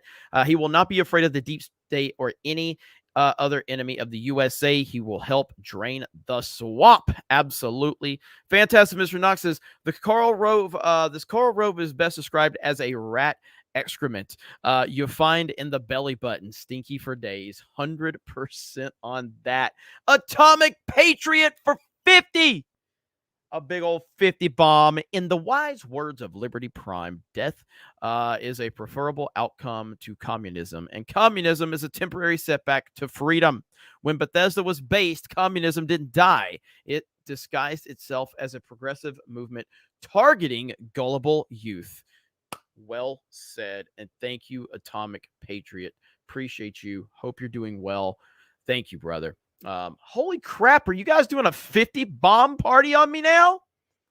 Piano Dean, we are past the point where facts matter. That's not what changes people's minds about the big issues anymore. What does? We're still figuring that out. My money is on those ancient little Mexican alien corpses. Piano Dean, appreciate you, brother. Piano Dean always bringing it. Look at these 50 bombs. Holy crap. We haven't gotten many super chats tonight, but there's been a lot of 50s. I appreciate that. So stop it, J-Rock. Don't even start with me, J-Rock. Don't even start, J-Rock. Don't even start. Bull Bear. What's up, Bull Bear? I know you're happy with me. Bull Bear, $10. Appreciate the content. Appreciate you. I know Bull Bear's happy with me because I haven't been playing Fortnite. Bull Bear does not like when I play Fortnite. I'm pretty sure it's you, Bull Bear, right? Bull Bear is always giving me hell for it. But Titanfall 2's back, baby. Okay? So Titanfall 2 is back. So there's not going to be it. I'm not going to not play Fortnite. See, Bull Bear? You see? I appreciate you, bro. I'm always paying attention. Bull Bear is always like, I ain't watching you play Fortnite, Jeremy. You can go to hell. But if I play something else, Bull Bear's got my back. So, hey, I respect it, man. I respect it. Stick to the principles. Titan Feet? No, it's Titanfall. I don't want J-Rock coming in here messing things up. All right, we're having a perfectly good stream. It's very respectable. It's really nice. We don't need J-Rock in here saying anything out of line. We don't need it. All right, so we've got, there's a lot to talk about. There's a lot to discuss. I don't know where we should, there's still so much to do. Obviously, the Russell Brand story and Rumble holding the line, 199 representing. Vault 95 Survivor, I know you have several dollar Rumble rants, so I'm going to get to those momentarily. Did you guys see it is so this Merrick Garland shit is funny as hell, man. Okay, so Merrick Garland got absolutely annihilated today by Thomas Massey. We've got to watch this really quick. I'll pull this one up. I know I told you to, Jed. I think I can get this pulled up. We'll see right here. Here we go. Here we go. This is fantastic. I see the chat is trying. All right, the chat is trying. J-Rock is in here creating hell. Peter Navarro was indicted for contempt of Congress. Aren't you, in fact, in contempt of Congress when you give us this answer? This is an answer that's appropriate at a press conference. It's not an answer that's appropriate when we are asking questions. We are the committee that is responsible for your creation, for your existence of your department. You cannot continue to give us these answers. Hang on, I think actually, is this the Elon Musk one? I think this might be the Musk one that I accidentally played, right? No. Okay, this is the Garland one. This is the Garland one. Damn it, J-Rock. Oh my God, J-Rock, why are you doing this? I've made it clear that I don't want this stream to turn into the breed versus no breeds. Damn it. Hayden Wayne! Everyone was engrossed with the Tucker Paxton interview. We can now return to your regularly scheduled CobraCast 199. Hell, yes, we can. Corn didn't get many primary challengers, but his district is lots of old farms and farmers that watch Fox News. Hard to do groundwork. The whole thing is whenever we do these reactions of things, I know that, and again, that you see, Hayden is right. The whole chat was kind of locked into the, the whole situation with the interview, and now you see what happens. They're all built up. They're all ready to go, and then Rock is in here blowing up my chat, and I have lost all control. But yeah, so I don't know much about the primary challengers and everything you were talking about, Hayden. I'm not caught up on that one. But I know Hayden always has his ear to the ground. Heads up for 20. Only thing Congress does is give themselves a raise. It's true. But at the end of the day, again, and I know, listen, I firmly believe that Donald Trump is the only guy that can get in there and save this country. I truly believe that. And that's why they're working so far. They're working so hard to keep him out of office. And it's just so obvious. It's obvious. We're watching this right before our very eyes. The closer you get to the truth, the more they're going to do anything they can to stop you. Let's continue listening to this really quick. Sirs, aren't you, in fact, in contempt of Congress when you refuse to answer? Congressman, I have the greatest respect for Congress. I also have the greatest respect for the Constitution and laws of the United States. The protection of pending investigations and ongoing investigations, as I briefly discussed in another dialogue a few moments ago, goes back to the separation of powers, which gives to the executive branch the sole authority to conduct prosecutions. It's a requirement of due process and respect for those who are under investigation, the protection of their civil rights. So well, with all due respect to that, Iran-Contra was an ongoing investigation, and that didn't stop Congress from getting the answers. And you're getting in the way of our constitutional duty. You're citing the Constitution. I'm going to cite it. It's our constitutional duty to do oversight.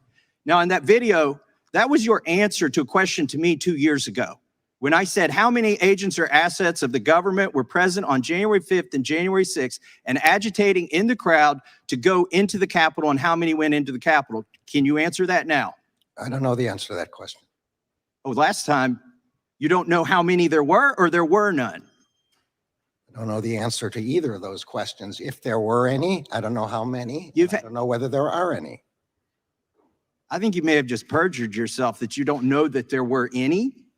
You want to say that again, that you don't know that there were I have any? no personal knowledge of this matter. I think what I said the last time. You've had 2 years to find out. And the day, by the way, that was in reference to Ray Epps. And yesterday you indicted him. Isn't that a wonderful coincidence? On a misdemeanor. Meanwhile, you're sending grandmas to prison. You're putting people away for 20 years for merely filming. Some people weren't even there yet. You got the guy on video who's saying, go into the Capitol. He's directing people to the Capitol before the speech ends. He's at the site of the first breach. You've got all the goods on him, 10 videos, and it's an indictment for a misdemeanor. The American public isn't buying it.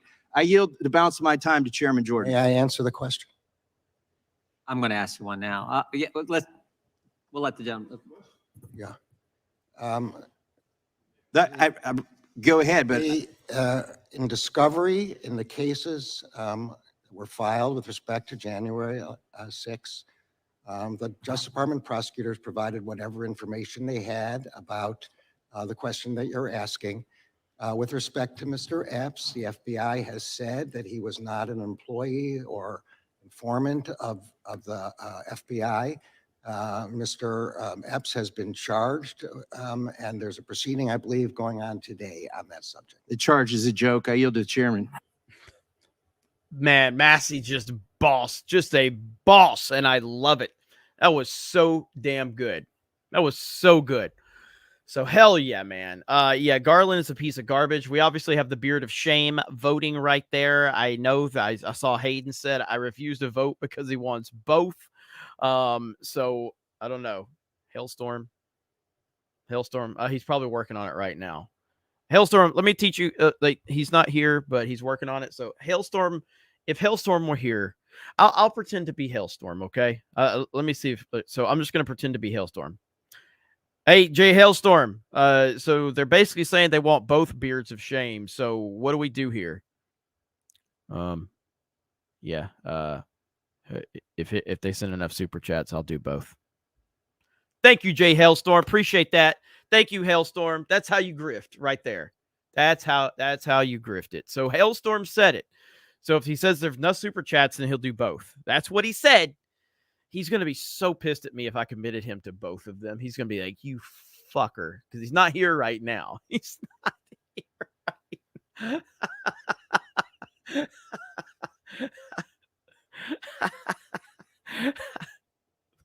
Now he's going to be so mad at me. Ace of Based says, I vote feet. God damn it, J-Rock. Why do you do this to me? I had a respectable show here. Kevin says Ken will be Trump's pick for AG. That would be pretty awesome. But here's the thing. And I don't want people to get lost in this. All right. Like, it's great for Trump to have a great cabinet. Clearly, that was one of his shortcomings. His personnel choices. We still need good people in these states. You know what I mean? We still need good people in these states. And that's something we can't forget. Fantastic Mr. Nuss says Merrick Garland looks like Fauci. Both are weasels, 100%. Kevin Cron says both for beard of shame and no feet, please. No feet, please. Let's see here. Oh, snap. Hailstorm just informed me something. Hailstorm with his Spectrum internet just went out. Yes, Spectrum internet went out. So we're going to have to see. We're going to have to see what happens. Spectrum internet for Hailstorm. And again, Hailstorm does not live near GGHQ. No, not even the same state. All right. But how many people have Spectrum? Spectrum is bad. Like, I don't have internet issues here in Pensacola. None. But like, how many of you in the chat have Spectrum? Just curious. They're a massive company. They're every freaking where. But I'm just curious. Let's see. Lying dog face pony soldier dropping the 199 super sticker. Thank you, lying dog face pony soldier. Jed, are you keeping a tally? Because it looks like the war is starting. I have a tally. God. J-Rock hates me. I don't even know if I have that video here. Do I have that video here in the files? Oh God, I do. It's still there. All right. We'll see what happens. All right. Thank you, Jed. Appreciate that. All right. So there you go. J-Rock always ruins my shows. Like we had a good, respectable show going on, and here we are. Vex's Fear says, Briefeat Armor Core 6 pick 1 to play. Titanfall 2. That is the pick right there. Okay? That's it. That's the pick. Jeremy does not secretly want defeat at all, under any circumstance. Not even close. Did you guys see? I gotta say, I know the person I'm about to bring up. I know there's a lot of people that are not a fan, but man, Dave Portnoy destroyed the Washington Post today. Did you guys see what happened with Dave Portnoy, where he called the Washington Post reporter that was doing a hit piece on him? Did you guys see this? It's really funny that he did it. He recorded himself calling the Washington Post. And it's really good. And then they agreed to do a call tomorrow with him, and then they canceled it on him. This is really fucking good. So we're going to play this really quick right here. So I caught wind that the Washington Post was writing a hit piece about me and my pizza fest. So I did what I do. I went on the offensive. So right here we go.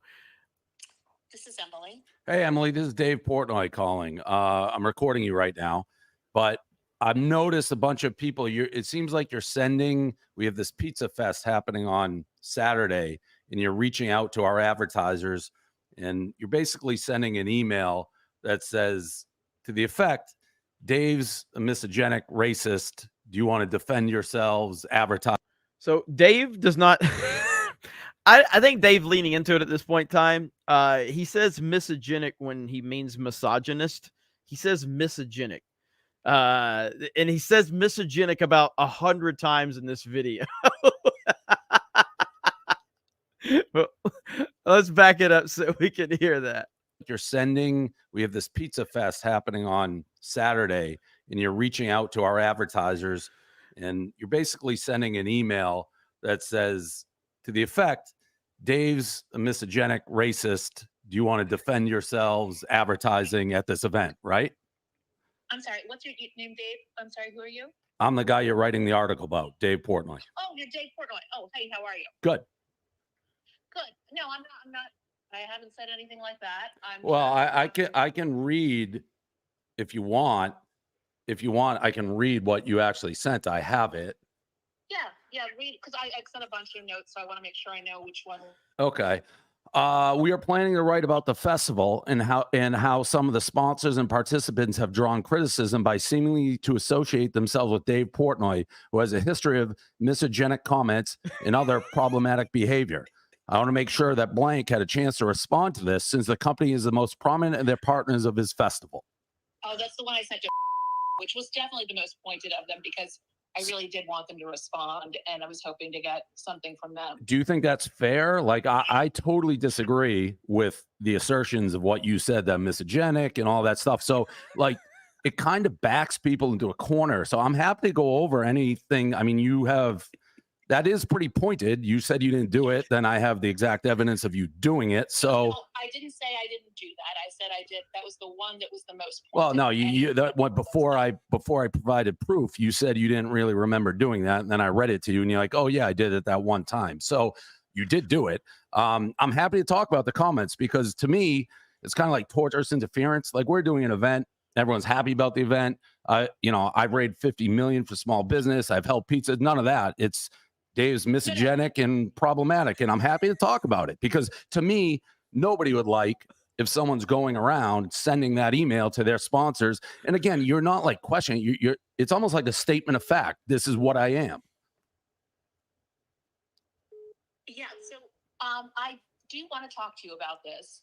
And I just want you to know that the story I'm working on with a colleague. And I want to kind of loop him on this because we did want to talk to you. And we were When were you going to reach out? We were planning on doing it tomorrow morning, but So you're going to write the article and then give me, like, I've had that a bunch. People write a full article and then give me the points after. We're doing a bunch of reporting, and we wanted to make sure that when we finally did talk to you, we could really kind of present what, or talk about things more fully based on Like what? Like, it sounds like you have your opinion made of me based on that email. No. So then how, if you don't have your opinion made of me, how do you say in an intro email, Dave Portnoy has a history of misogenic comments and other problematic behavior? That's how you introduce the email. Yeah. So look, I just want you to know that this is not, I want to talk to you about this, but don't you think you should talk to me before sending that email? What I wanted to do is I wanted to talk to you when we were going to have some specific questions for you. And so I wanted to kind of have the full idea of what we were. That's not a full idea. Like anybody who's rationally reading that email being sent to an advertiser would have to be like, this is a hit piece and you have your mind made up. Why else would you put, you call me in the intro. I'll say it again. Dave Portnoy has a history of misogenic comments and other problematic behavior. You didn't say Dave Portnoy raised $50 million for small business. Dave Portnoy saved thousands of pizza places. You didn't mention. You said it in a way that is putting sponsors on the defensive. So what I worried about when we contacted you, I was worried that we would have sort of one shot to talk to you, right? And so what I wanted to do is make everything that we wanted to talk to you about before I reached out to you. That's why I was waiting to call you. Because you wanted to have everything together before you talk to me. I got to be honest, this sounds like something who's going to hit me last second, be like comments and all this negative stuff. No, this is kind of standard journalistic stuff. Like, unfortunately, yes. I have been an open book and willing to sit down with anybody at any time. And this all stems, by the way, from a guy who wrote an article that for 13 years has been tweeting negatively about me because he doesn't like me. So half the stuff he talks about didn't even exist. The guy doesn't like me. And now you're going to run with this on the Washington Post. And anybody who's listening to this to think you were going to give me a fair chance when you're leading to our sponsors before you talk to me is crazy. Yes. Okay. Can we set up a time to talk tomorrow? Would that be okay? You're literally on the phone with him right now. You're literally on the phone with him right now. I want to talk to you. I really do. I just want to make sure, I've got all my questions ready and stuff to talk to you about. Would that be okay? Can we set up a time? I want to see the article before you do it.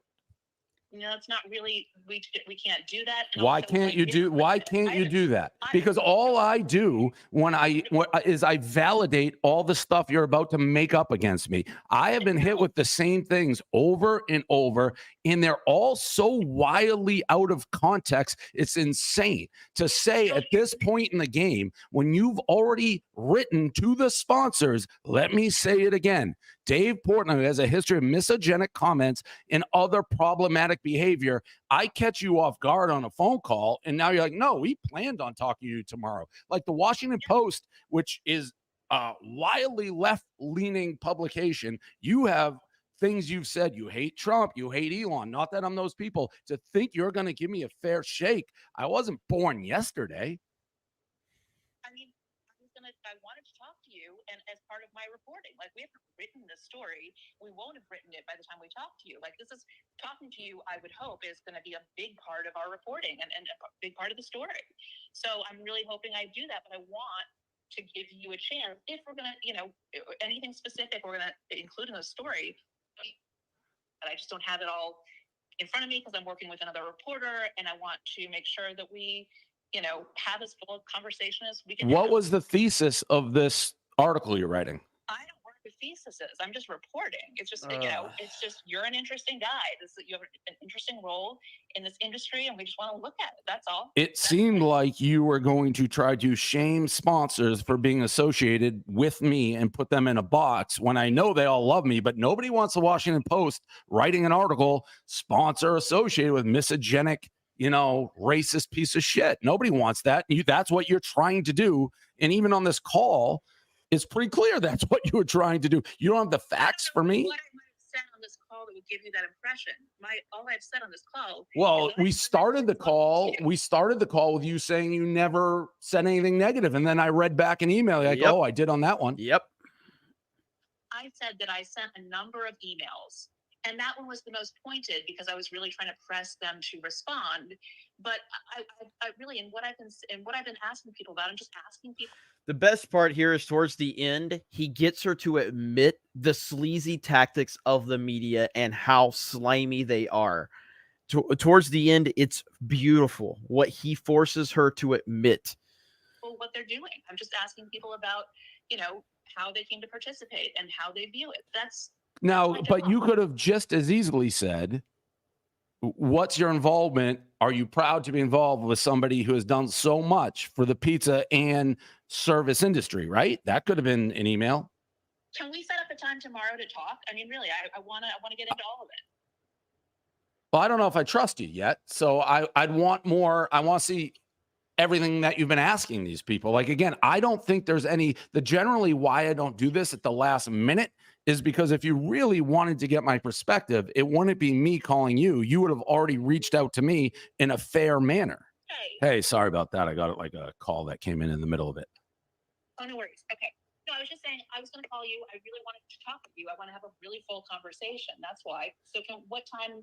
I'm more than willing to have an open conversation about anything if the article is not written. I'm afraid with what I'm seeing already here, all it does is it validates a hit piece. I swear, I have not written. I've not written the story. Believe me. Have you made your mind up about me? We're in the reporting phase. I don't. I can't.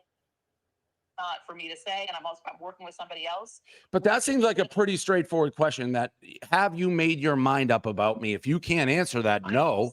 I can say I have not made my mind up about you. Then why would you include that in the email to sponsors? Because I was hoping for a dialogue with them. Sometimes you have to say something like, "This is like," it's sort of a reporting tactic. When you want someone to respond, you kind of have to indicate that there might be something negative, and then you get them to engage. That's all I was trying to do. I really wanted them to engage with me. That is a sad state of journalism. If that's a tactic that you have to, what I would say is make up something about somebody. There might be something negative, and so you want to give people a chance to respond and have a conversation with you. That's what I was trying to do. But at the same time, you're saying you don't know that that's actually truth. So you're leading with something that you haven't done enough research to know if it's valid. I'm saying there might be a fuller picture, and that's what I want to talk to you about. And I want to set up a time tomorrow morning, maybe like 10.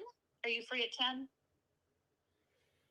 I got to do more research on you. I still don't have the vibe that you're going to give me any sort of fair shake. Okay. Well, that's So fair. I can tell you, and let me tell you the name if you want to look into me. You want to look. My colleague that I'm working with on the story, his name is Tim Carmen. He's also a food reporter at the Post, and I'd love for both of us to be on the call and just we can talk. I am happy to I definitely want some on the record stuff, but if there's stuff you want to tell me that you want to tell me on background or off the record, we can talk about all. No, I'm always on the record. There's nothing I would ever say that is off the record. I like that. I like that a lot. Okay, so maybe you want to say tentatively 10 o'clock tomorrow? Yes, I'll confirm tentatively. Now, the one thing I'd always ask, just like this is being recorded, I would record the interview tomorrow. I didn't have a chance to hit record, so I'm not recording this call, but I get that you are. That's totally fine. I always anticipate that, what I'm saying is going to be recorded or be used. I get that. Okay, so that is a good step in establishing some degree of trust. So if you're fine with me recording tomorrow, then let's do 10 a.m. tomorrow. Okay, do you want to call me on this number? Sure, yes. Okay, great. All right. All right, we'll talk. talk tomorrow, Jeff. Okay, sounds good. Okay, thanks, Dave. Bye. Okay, so that's how it ended. And then Dave tweeted and said, the Washington Post just canceled the 10 a.m. call. Shocker. They proposed 5 p.m. instead. I said 10 a.m. or nothing. They refused. What could suddenly be more important than this? The article has to come out Friday, so they'd leave themselves a few hours before going to print. You know exactly what they were doing. So yes, absolutely. Now I haven't seen if he tweeted any more updates. Let me go to his account really quick and see. Did he tweet any more updates? Let's see. It doesn't look like he's. Yeah, so the last update was this one. So that's the last update. So they canceled the 10 a.m. call and they wanted to push it back to 5 p.m. And of course, the article has to come out Friday. So you know what the tactic is right there. Unbelievable. Legalize adulthood for 50. Just returned from my computer graphics fortress of solitude. Winners never quit. Quitters never win. Trump 2024 all the way, baby. My goodness. 50 bombs like crazy tonight. 50 bombs like crazy. Coalee, if there's feet, I'll just mute the stream and keep playing Titanfall. I love that attitude, Coalee. I love that attitude. Love it. J.R. Nault says Spectrum is fine here in Wisconsin. Noted. Hailstorm, are you back? I think he's back. I think Hailstorm's back. Let's see here. Are you back, Hailstorm? Yeah, they were doing maintenance, so it's a little spotty, but it's working. Did you hear that I committed you to both beards? I didn't hear any of that. Yeah, sorry. I did an impersonation of you. I basically grifted as you. I just basically imitated you and said if they send enough super chats that I'll do both beards, but I was talking as you. Is that I'm okay? just gonna do 3 of them now. That's not really where I was hoping it would go, but well, life's full of surprises. We didn't even get any super chats, so technically you don't have to do the second one, Beard. So you don't have to do so we're good. Yeah, sure. Yeah, we're good. Look at that. Wow. Yeah, it's mad. So yeah, we didn't get enough. Yeah, so it's just one, and Garland won. We're good. It's all good. Thanks, Hailstorm. Have a good night, buddy. Thanks, Hailstorm. You only got one to work on. So there you go. This feels good. What the fuck is happening right now? You know what? The criticism of Dave with Alex Stein, Primetime 99 is still 100% valid. All right? Still 100% valid. Dave, now I will say this. That happened when Dave was still tied up with Penn National. Now that Dave is not tied under Penn National, he has 100% control of Barstool Sports. I have seen kind of old school Dave. The question is are you going to have a conversation with Primetime 99 on the grind? Are you going to do it, Dave? Don't duck Primetime 99. All right? Don't do it, Portnoy. Give the man his due, okay? Primetime deserves it. Legalize Adulthood said it was a perfect phone call. I love it so damn much. I love it. Ricky Dane says, let's see. Misogynist is a word. It's pretty damn funny. I've never heard it pronounced like that, but it's pretty damn funny. Aaron Adams, Jeremy, my name is Aaron, and I've been watching you since February, and I love you and Ryan. And what do you think will happen post-Trump era, like in 2028? You know, that's kind of crazy you sent that. And thank you for the member message, and thank you for watching and supporting. It's greatly appreciated. I thought about this today. I'll give you guys, it's like I thought about this today, and I don't know that I will get the chance. All right. It's a far-fetched, situation. But if I ever get the chance to interview President Trump before the 2024 election, that will literally be one of my main questions. I will say it. I will be like point blank, President Trump, obviously, I believe, and most Americans believe, if you get back into office in 2024, that you're going to have this country fixed and moving back in the right direction between 6 months to a year in your first year. We believe that. I believe in you, and most Americans believe in you. And that's really not even questionable. If you get back in office, we believe that. My question for you, Mr. President, is what happens beyond your 4 years? Because like me, and there's tens of millions, there's 75 million Americans that'll probably have a bigger number in 2024 that are going to vote for you. I don't think any of us question the job you're going to do.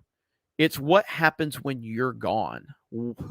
How do you position someone to take over beyond you? Because I, as a resident of Florida, I personally believe that Ron DeSantis might be that person. And of course, that's clearly not the case now that what we've learned about Ron DeSantis and his ways. So he's not the guy. So who is the person? And maybe you don't have to name the name, but do you have a plan to put someone in a position to be there in 2028 to take the reins from you and continue the momentum? That's the question I would ask. So let's see. Tucker 2028. I mean, maybe, Jeremy, the question's too long. No, I would make it a lot quicker. Like, Mr. President, I, like many other Americans, feel like you're going to do a fantastic job in getting the country back on track. But after your term for the next 4 years, do you have a plan to put someone in a position to carry on your legacy after you're gone? That's how I would word it. I wouldn't drag it out like that. But I mean, there's a lot of names out there that it could be, but I would want to ask him directly. Is that something that's in his mind? Is he thinking about that? Yada, yada, yada. 96 likes for the sexy back end. One of the lower back ends we've had in a long time. It's still sexy. I just point that out. It's still sexy. And yesterday, just so we're clear, okay? Just so we're clear. Well, let me see. Yeah, just yesterday, you guys put us number 4 in the United States of America over on Geeks and Gamers. You put us number 4 just yesterday. Look at that. So I appreciate you guys. So right here, look at that. Number 4 in the United States of America, Geeks and Gamers yesterday. And fantasy football is crazy right now. And of course, we're ranking up there with iShowSpeed and fantasy football. Flock Fantasy usually streams for like 100 hours. So yeah, we were 4th in the United States of America yesterday. That's amazing. Thank you so much. This dude streamed Fortnite and got 15 super chats. that equaled $1,100. Only 15. Those are some bombs. But do you know who we beat yesterday? Do you know who we beat? We beat Tim Pool yesterday.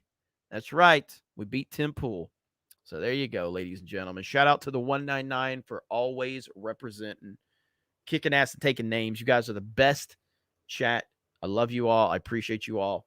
Man, it's an honor and a privilege to be here. Jessica, when are you going to get Brandon Herrera on and rise up? Jeremy 199. If he would talk to me, I'm not going to say it like, I'm sure Rolo probably either knows him or knows a lot about him. So if we could get him on, I would love to have an interview with him. I mean, I'm not somebody who's just looking to talk to any, random person on the internet with a following. But if there's somebody that I think I can have a good conversation with and ask some specific questions, I'm open to it. I don't want to just have interviews to have interviews. Again, CobraCast will primarily be a solo show from me with occasional people like Rolo and Jay, to pop in here. Obviously, if we could get people in, like, I'd love to get Benny Johnson on. And congrats to Benny. Family life is just doing great for Benny. So really, Benny's a great guy. So it'd be cool to have Benny on here.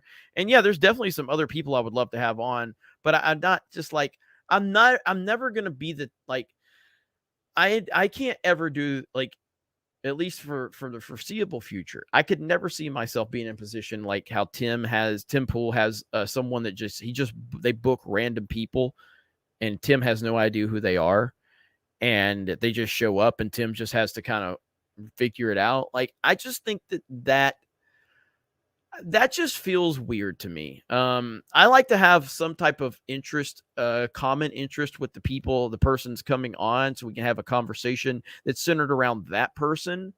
And then maybe my questions for that person, instead of like, hey, come in here, I've got topics, you can fall in line, and we go from there. I don't like that. I don't like that. But hey, it works. It works for him. Clearly, he's got a lot more money than me and a lot bigger following. So what the hell do I know? I don't like it though, at all. Let me see. Atomic Patriot says Trump 2024 all the way or nothing. MAGA. Hell yeah. What is J-Rock doing? What is J-Rock doing in my chat? Michelle J says, I put 199 in Tim's chat a lot. Usually 199 at and the time you're streaming. Look at that. Thank you so much. I appreciate you guys. Pete CobraCast would be Tim Pool. Guest would be Tim Pool. Oh, that's really the only way I'd ever talk to him. Because like I said, I've never been invited, but if I was ever invited, I would be like, no, I don't want to come on Timcast. Tim can come on CobraCast and he can promote whatever he wants. But no, I don't want to go on Timcast. He can come on CobraCast and talk to me. It'll be my fucking show. We'll talk about the things I want to talk about. That's what we'll do. So that's how that conversation would go. Ryan Guy says, liar, liar, pants on fire. Oh, yeah, from earlier. Thank you. Oh, you're talking about the Washington Post reporter. Let me see where we're at. All right now. Okay, so we're kind of all right. All right, we're closing in. We're less than 70 likes from Sexy Back End. We also have all right, where are we at, Jed, on this stupid? I'm gonna end the feet thing pretty quickly because I don't want to deal with this shit. Feet is winning by $32. All right, we'll give it a little more time then. We'll give it a little more time. Thank you, Chad. Give it a little more time, clearly. There was another topic I wanted to talk about too. Let me find it. It was it this one? Right here. And Elon Musk actually commented on this on Twitter. Right here. Here we go. General Garland, Elon Musk was a Democrat who admittedly supported Biden, but then he became a critic of the administration and exposed the censorship regime. Now, per public reports, the DOJ has opened not one, but two investigations of Elon Musk. Mark Zuckerberg, on the other hand, spent $400 million in 2020 tilting the elections secretly for Democrats. No investigations whatsoever. To the American public, these look like mafia tactics. You pays your money, we look the other way. You get in our way, we punish you. The American public sees what these tactics are. General Garland, Elon Musk was a Democrat. Well who said. admittedly Well said. Again, Elon Musk was a Democrat that supported Joe Biden. His entire stardom, his business, his wealth just booming. He starts criticizing the Biden administration. You got lawsuits after him. How the fuck is this happening? This is crazy. This is absolutely insane. All right. Legalize adulthood says no freaking feet. Kevin Cron says no feet Trump 2024. No feet is in the lead. All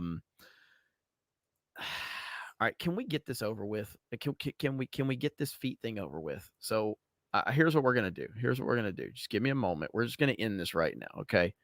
Because we still got more stuff to talk about. All right, so let me find it. All right. Here we go. All right, let's get this over with. All right, I'm ending this. When this ends, it's over. And this is J-Rock's fault. We went like weeks. We went weeks without this bullshit. And now here we go again. So let me see where it's at. All right, get ready. Get ready, Jed. Right now, no feed is in the lead.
the feet didn't come in there.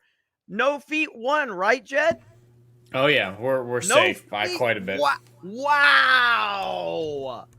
No, no, it's too late. That wouldn't have done it. That wouldn't have done it, J-Rock. Wow. The Breets completely went silent. Breets. That was like Game of Thrones season 8 disappointment from the Breets. No feet just came in there like Trump in an NBC interview and just wrecked you guys. J-Rock, you have built a house of cards. It's over. It's over. One more for the good guys. One more for the good guys. Shout out to Scott Hall. Wow, J-Rock, I'm disappointed, man. I thought you had more. J-Rock. God is good. The day starts good. Send the Breets to Alcatraz.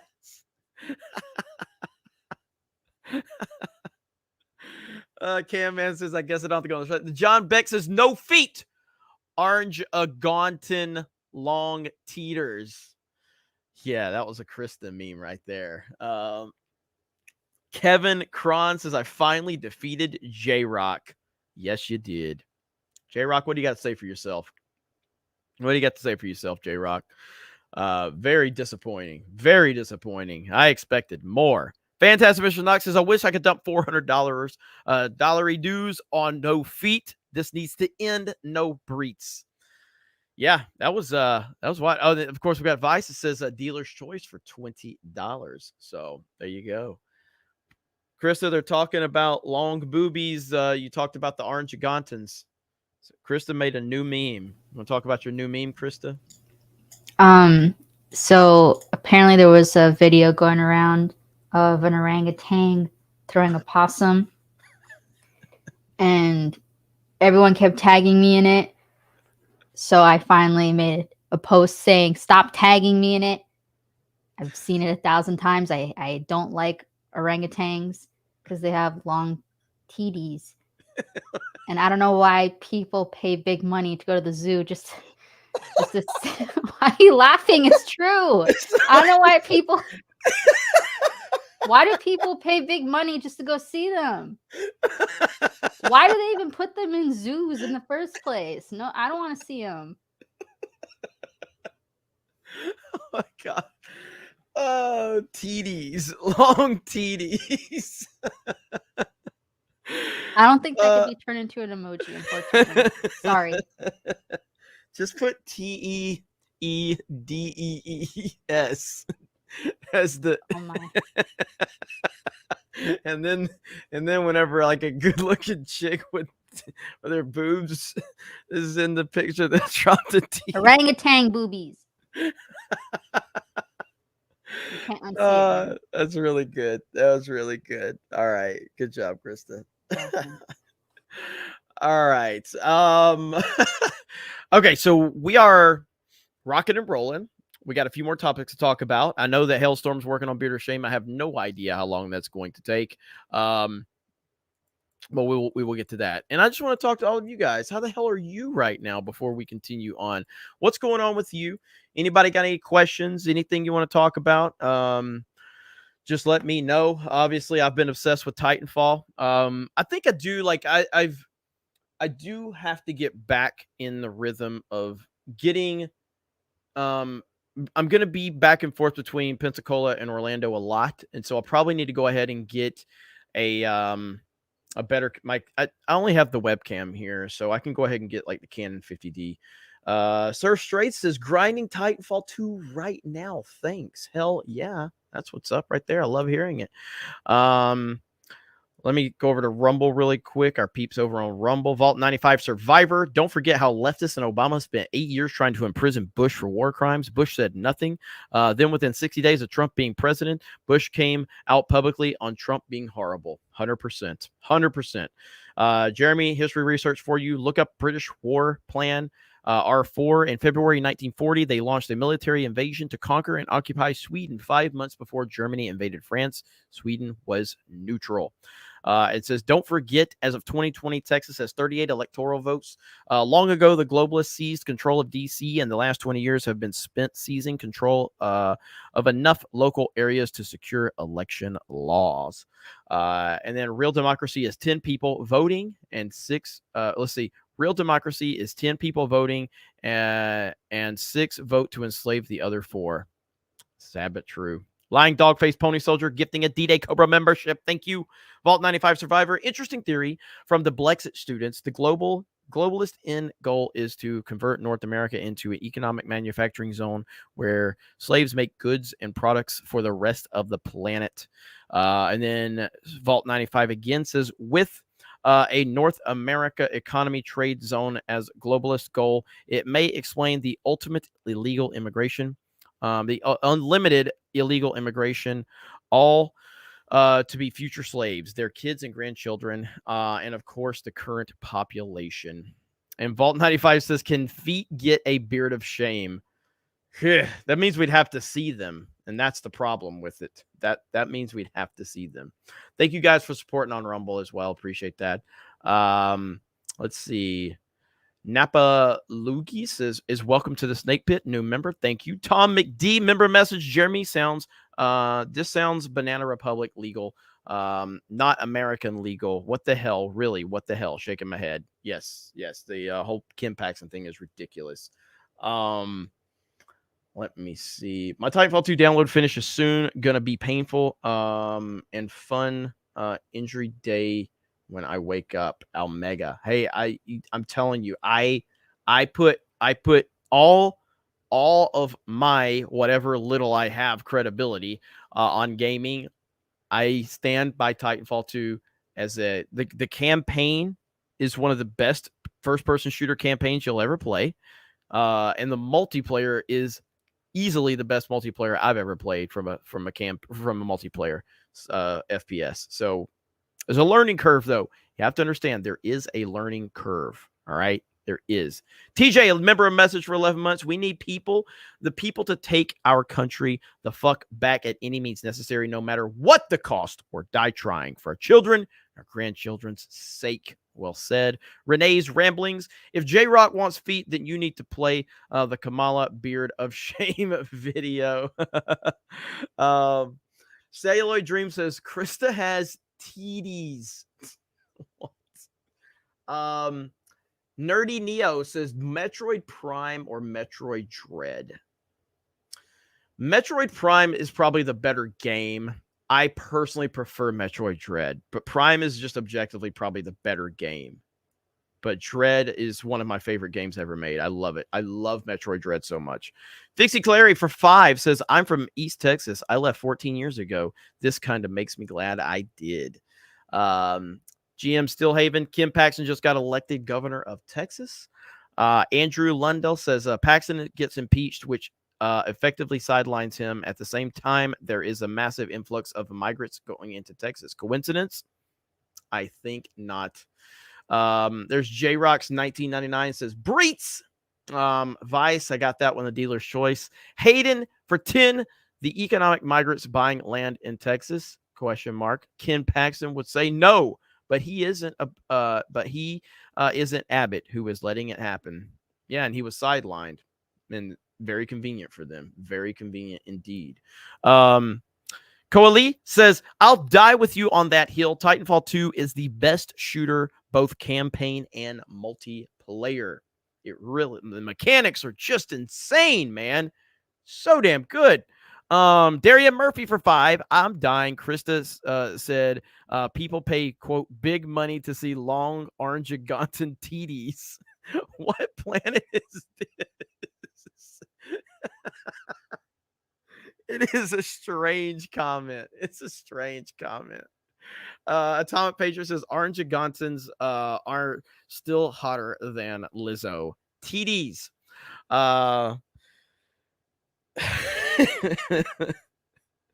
I can't say orangutan anymore. I'm kind of like, I'm at the Portnoy point. I just have to say orangutan.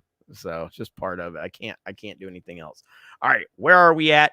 We still need 25 likes for sexy back end, ladies and gentlemen. 25 more likes for sexy back end. I know you can do it.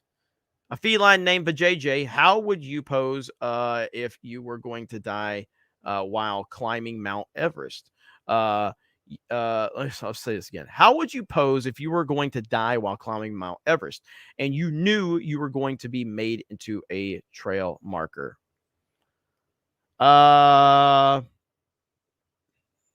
I'm gonna work with you on it because normally I just say, well, I'm not going to climb Mount Everest, so I would never do that. But if so, man, I probably the DX suck it.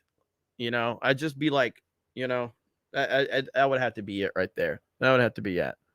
DX, the DX suck it. That would be it for me.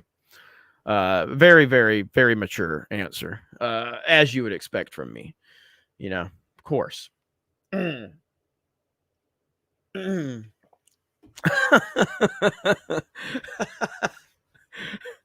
Hey man, it's like iconic. That should be the listen, Elon, hear me out. Elon, if you want me and the masses to call Twitter X, make the logo Shawn Michaels or Triple H doing the suck it pose, okay? Make that your X logo. I'll call it X. I'll call it X if you do that. All right? That's how you can convince me. That's how you can convince me right there. All right? There you go. I like it. I think we should do that. I'll finally call. I don't think I'm ever going to call it X. I just don't. I don't think that's ever going to happen for me, but I guess time will tell. We'll see. Are you ready? Doom, doom, doom. That would be fantastic. It would, but it'll never happen, sadly enough. We are at 1,000 likes. Ladies and gentlemen, we have hit 1,000 likes. Took a little while. And again, I know how we will make more in super chats if I just do a normal CobraCast. We will get more views if I titled it something, but I just enjoy doing the CobraCast 199. Tucker dropped this video. I knew that was going to eat up a good 50 minutes, or an hour with my pausing and talking and everything. So it is what it is. I'm happy with tonight's show. I hope you guys are happy with tonight's show. We had some fun. J-Rock got absolutely embarrassed beyond belief, which he deserves it. I think what tonight proved is that Bree Feet is a dead issue here at CobraCast, okay? We can't even grift off of it anymore. It's over. Bree Feet is done. We have effectively, this might be a legendary CobraCast because we officially killed off Bree Feet tonight. We killed off Bree Feet. It's over. It's over. I know Trump had a speech today. I did not get a chance to check it out, but I did know he had one. Let me see. It's over. We killed it off today. It happened. It is confirmed that we killed off Bree Feet. Dragon Dan says TD's emoji now. Krista, you look what you've started, Krista. All right, let's show that sexy back end. Sexy back end. All right, so damn sexy back end. Here we go, ladies and gentlemen. Let's get those emojis flying in the chat. Any guesses on where we are? Let me get any guesses on where we are first. Any guesses on where the sexy back end is tonight first before we show it? Any guesses? Let's see. I wish Incoherent Turd. I wish. Bull Bear is close. Bull Bear is pretty close. Can Man's close. It's a little higher. Nips Litter, I wish. For all of you lovely saying over 1,000, I wish. No, not over 1,000. Let's see. Close. Nate, close. A little higher. A little higher. Whispers Darkly, a little lower. Hayden Wayne is pretty damn close. Hayden Wayne was pretty close. Okay. You guys, right now, the official count is right here. Booyah! There we go. $720 damn dollars. You were close, Hayden. You were close. You were very, very close. Metalhead forever. Not quite that number. What's this? The Price is Right. You were off by $12, Hayden. You were off by $12. Oh man. But yes, 9 new members. Thank you. We're close. Last I looked, we were closing on 4,500 members, which I still can't even comprehend that. It's crazy. It's really insane how much you guys support this channel. It really is mind blowing. So thank you so very much. Obviously, over on Rumble, we've had a lot of support on Rumble. The Last Crow just dropped $2 on Rumble. Sometimes I'll draw Henty, leave the picture sitting in the venue, a venue I regular. Owner workers I know do this too. Surprisingly, they've said nothing but good comments from patrons. And let's see, people say I should set up a table and sell them, and bring the TTs to the table. Thank you, The Last Crow. Hentai. I know he said hentai. He meant hentai, I'm assuming. He put HENTEE. I'm thinking he meant hentai. But is that what you meant? The Last Crow? Hentai? But let's see. Jay Hailstorm. What the hell's Hailstorm doing here? Sexy back end. Yeah, Krista, you want so one more time, Krista, you want to say that what the Orange Gauntons have?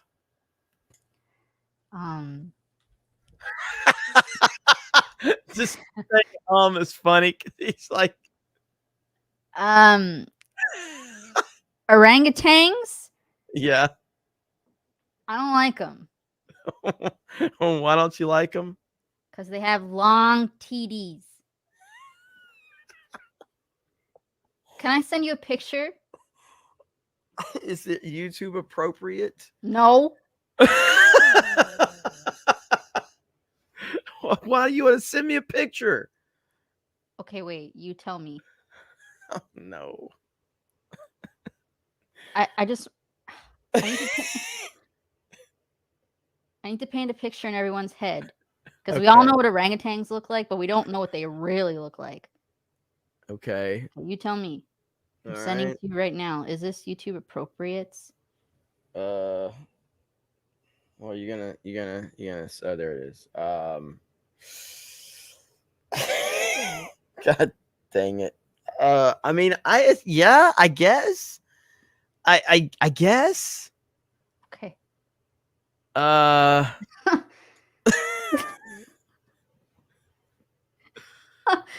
mean, if you want to share it, you can. I found it on Google, so technically it's fine. Is this? I don't want to turn this into the next Brief Feed. We just killed Brief Feed off. Next, we're gonna have like TDs and no TDs. Yeah. It's an animal. Dracon dropped in $19.99 and says this should make it an even $740. Just the inverse of our favorite president. Hey, brother, thank you. God. Yes or no, chat? Should I do it? Should I show this picture, Chris? Send it to Twitter or get ready to share it, and we'll see what the chat says. On Twitter. Oh no. God. This is like, what is this show? What is this? This is supposed to be a respectable show where we talk about important topics. No, TDs. I don't know why I'm doing this. I don't know why I'm doing this. The chat, I guess, spoke. They want to see it. Let me at least put a poll up. You need to double check. I'm just putting yes or no. I'll just put yes or no. I have a great idea. What about the orangutan gets the beard? I vote for that. Yes, it's winning.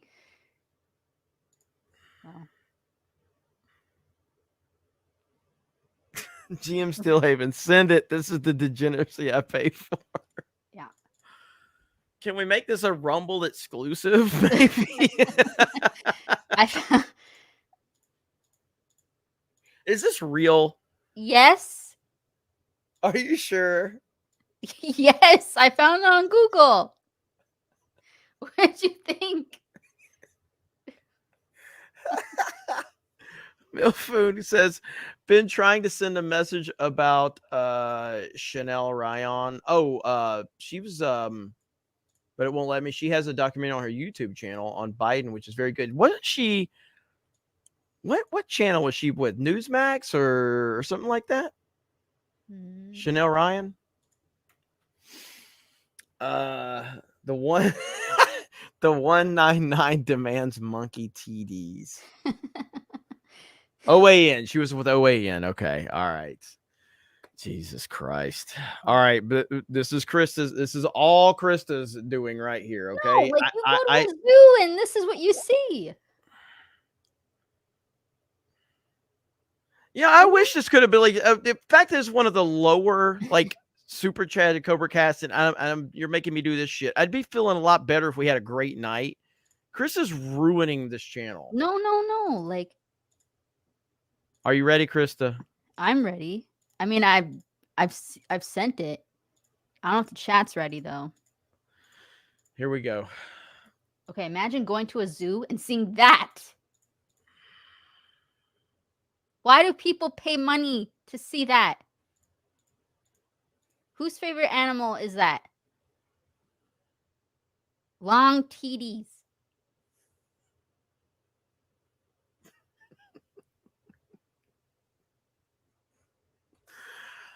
All right. Can we get this off the screen now, Krista? Yeah, there was not a timer for it.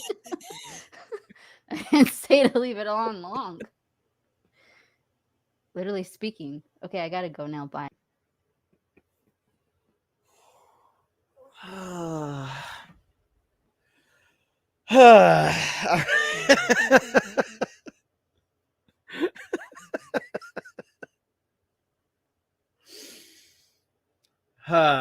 Show the possum throwing now.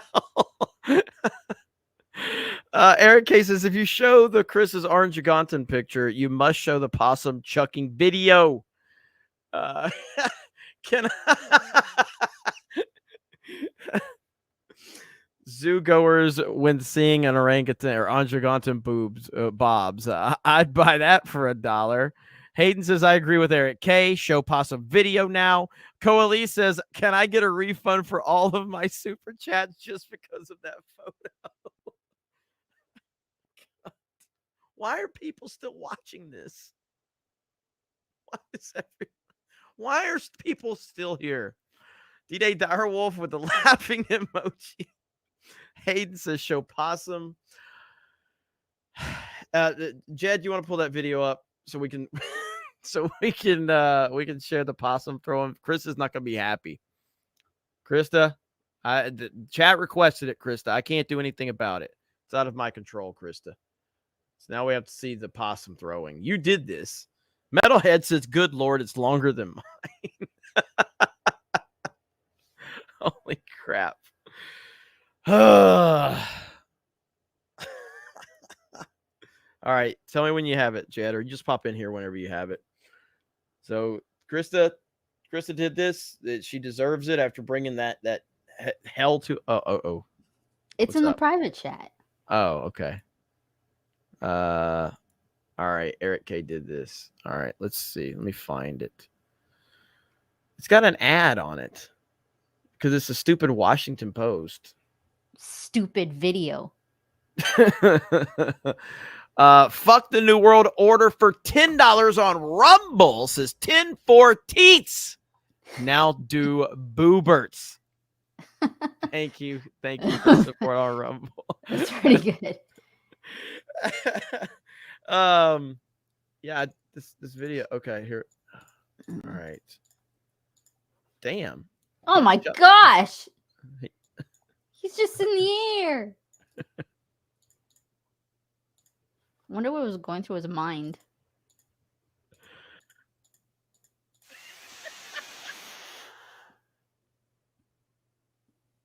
I don't see it.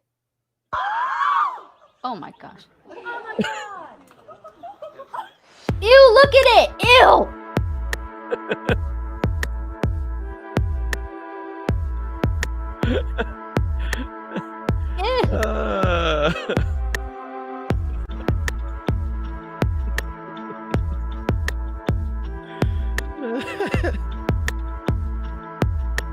Poor possum. All right, that's it. That's fantastic. All right, Krista, how you feeling right now? I still don't like orangutans. Never will. Fantastic, Mr. Knox. To be fair, orangutans are quite smart. They are, and they don't carry what's that word? Rabies. Yep. Atomic Page says, chat, look at me. I am the captain now. Well, that's the story of CobraCast. I mean, whether it's the YouTube chat, whether it's the Rumble chat, you guys take over, man.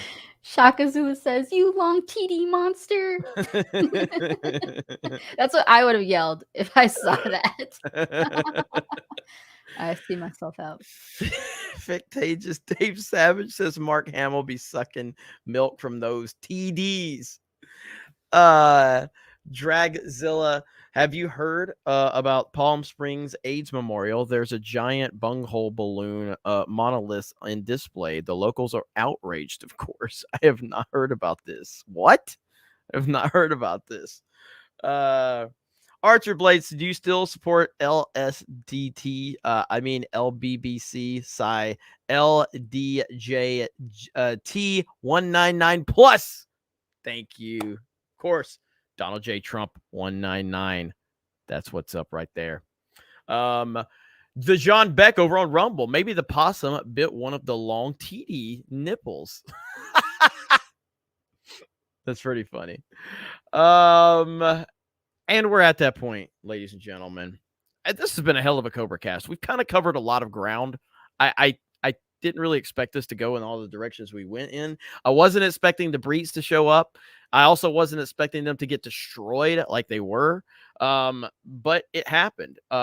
Tonight ended the Breeds. It ended the Breeds. I didn't expect that one. Oh, Hailstorm. So you only got the one, right? Is that it, Hailstorm? Let's see. Oh, okay. Okay. So Hailstorm, because of his internet issues, wasn't able to do a longer one. So, this one's not as this one's not going to be as good as the other one we had, but it's still good. So, let's see. Fantastic, Mr. Knox. By the way, USA possums are ugly compared to Aussie possums. Hey, you hear that, Krista? Australian possums are cute, apparently.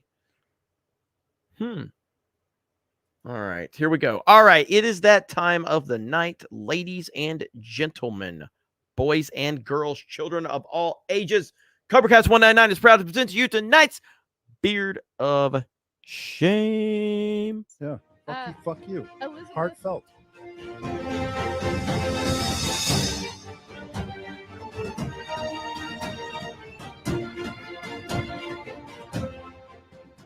So I won tonight's Beard of Shame. And you can see here in this artist drawing me with what clearly is the beard of shame. What? I was not expecting that. I was not expecting that at all. I was not expecting him to have the damn TDs. Shout out to Hailstorm for limited internet access. That's all he could pull together, and it was a pretty damn good job, if I could say so myself. So, Hailstorm, I got to give you credit on that one. That was pretty damn good, sir. That was pretty damn good. Shout out to Spectrum. You want to give Spectrum the beard? Is that what you want to do? That's what I wanted to do. I heard that. Damn Spectrum, I swear. But all right. Well, we got the crew here. So there's Krista. Thank you for that. Are you happy about that one? Oh, I laughed. Hailstorm, you made her laugh. TD of shame. Oh, no. Don't bring that up, Krista. No. God. That's now you want me to have a TD of shame every night. Oh my gosh. Oh no. Lisa says thank you, D-Day Cobra and crew. Thank you so much. Jed, you doing all right, man? You have fun tonight? Yeah, here on this stream at least, I enjoyed myself. Hayden Wayne for 10. To be fair, we should look at an Australian possum. Most of us know American possums. All right, Krista, pull up an Australian possum. Let's see what we got. We'll see what we're working with there. And GM Steelhaven says both were terrible, but Grove getting it is fire. Absolutely. Vault 95 Survivor. Maybe Tim Pool will come on as your guest because you make more super chat money than him. He can come on trying to griff off your audience. Last year, I read an article from India where a dog killed a baby monkey. The monkeys retaliated by killing over 200 dogs in the local town by throwing them off the tops of buildings. Jeez, that's terrible. I don't think Tim will ever. I don't think Tim will ever talk to me or bring me or come on my show. Hayden says I did send another 10. Besides the one about the possums, Hayden? Did I miss another one? Let me know. Let's see. I don't think so. I got the economic migrants buying land in Texas comment. And then the ones about the possum. Okay. All right, thanks. All right, got it. Okay, cool. Darian says TD of shame must happen. Oh my God. Did you find one, Krista? Yes, they're little. All right, let's see them. You got to share the screen. Okay. Mountain Mutt. Did I miss yours? Jed, if you can see if you can find Mountain Mutt super chat. Or you can just say it in chat and I'll read it right now. So. All right, That's what do we got, they look Krista? like. Is that what they look like? That looks like a little mouse. It looks like a mouse. Yeah, like I guess they get big. I don't know. That's like a, yeah, that's. I like the American ones better. Krista's really fixated on these possums. On America? Yeah, just in general. Like the other day, I think they're cute. Yeah. I mean, I don't really care either way, to be honest with you. I just like dogs. My first possum I ever saw was dead in real life. Because of me. Because of you, yeah. Do you want to tell that story? You tell the story. You tell it better. Oh my gosh. So me and Jeremy, Jeremy was driving, I was in the car, and I was editing something off of my phone, and Jeremy knows that I go crazy when I see animals, and so I guess he saw a bunch of birds, and he was like, "Look, Krista, look at birds." And I was like, "Whoa, where?" And I see, and it was vultures eating a dead possum. And I was like, and he was like, "Oh my gosh, I'm so sorry." So I never saw a possum in real life until then, and that was my first possum. I knew that they were birds eating like something. I didn't know it was a birds possum. eating something in the middle. Yeah, I didn't know it was a possum. I kind of felt bad. I will say so here in Pensacola, outside, I have a pool in the backyard and there's a fence, and there was one night where there was 3 giant possums walking on the back of my fence, like a tightrope. It was crazy to see it. It was really crazy. But found some snakes in the pool before. But the John Beck says Chris has seen koalas. Those are hilarious. Oh yeah, those are really cute. Oh, he didn't say koalas. He said quokkas. Quokkas. Sorry, I'll just scammed. I've never seen one, but I know what you're talking about. Yeah, those are really I said koalas. Yeah. Whoops. That's what happens when you're dyslexic and you try to read words. You just kind of skim it. So there you go. So Chris, have you seen those? Not in person, but I know what those are. All right. Yeah. Is this ChristaCast 199 suddenly? kind of started that way. Yes, words are fun. They are fun. What did Portnoy say? Misogenic? Is that what he was saying? Something like that? Yeah, misogenic's what he said. Okay, well, we're going to leave it there. Thank you guys so much. Appreciate all of you. Fantastic, Mr. Knox. We got that one. Let's see. Luke H says, Aussie here. Love our possums. Have a few in my yard. Look at there. Well, I think that we will have a make few Chris- more super chats. Do we? Yeah, check the spreadsheet and just scroll down. Let's see. Lord of the Ring Nerd became a member. Thank you. Let me see. Oh, I got that one from our show. Oh, wait, hang on. Mifoon, or is it Myfoon, says, hi from Australia. This is one of my top 5 shows. Well, thank you. Appreciate that. That is awesome. That makes me really happy to hear that. I hope you guys enjoy it. I could really I could button this show up and make it a lot more structured and organized, but that's not what made it what it is. I love the laid back atmosphere we have. I love the chat. I love the interactions that we have. It's the best. It really is. Sometimes we'll have more serious topics for sure. Sometimes we'll have fun topics, but the show belongs to you, for the people, by the people. That's really what it is. Mountain Mutt 199. Krista, more adorable than a golden retriever puppy. Oh, There I don't know you about go. that, but thank you. Let's see. Hayden says, I agree with Aaron K. I got that one. Chris from Michigan. Oh, yeah, I got that one too. Zoogoers, when they see an Orangutan Bobs, I'd buy that for $1. Let's see. I got that one. Brad, man, still have not paid for this. Oh, your member as a message. That's incredible. So you're a 5-month member and you have never paid for it. That is crazy. That's amazing. That's a testament to the snake pit right there. That's a testament to how amazing this chat is. Let me give you guys the member count right now for how many we have. Total memberships is at, let's see. Oh, actually we did dip because it kind of runs out, but so we're at 3,800 right now. We're at 3,800 total members right now. Last time it was at 4,500, but again, you get those big numbers because you get a big influx when there's a lot of gifties, and then it'll drop. But you guys have been incredible. Thank you for another awesome CobraCast 199. Thank you for the love over on Rumble. Thank you for the love over on YouTube.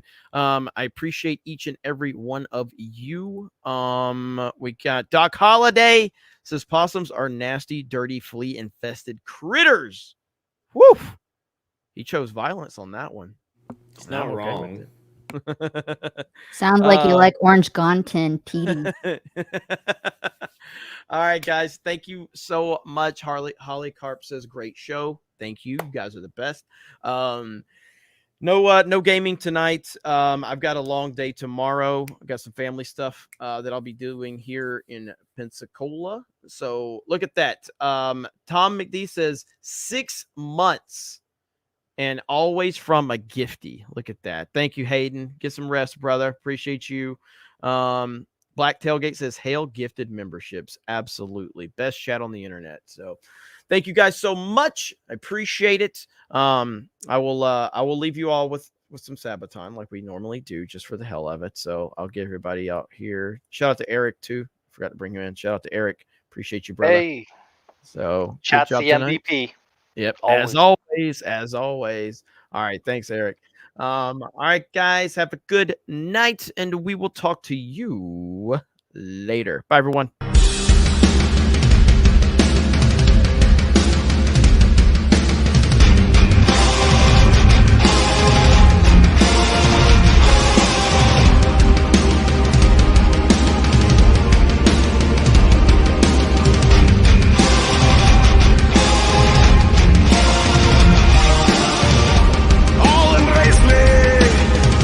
Time to rule at last. 15 years have I been waiting.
All right, everybody. Have a great night. I appreciate all of you. I will see you for Geeks and Gamers Daily tomorrow, and then CobraCast on Friday night. Have a good night, and we will talk to all of you later. Bye, everyone.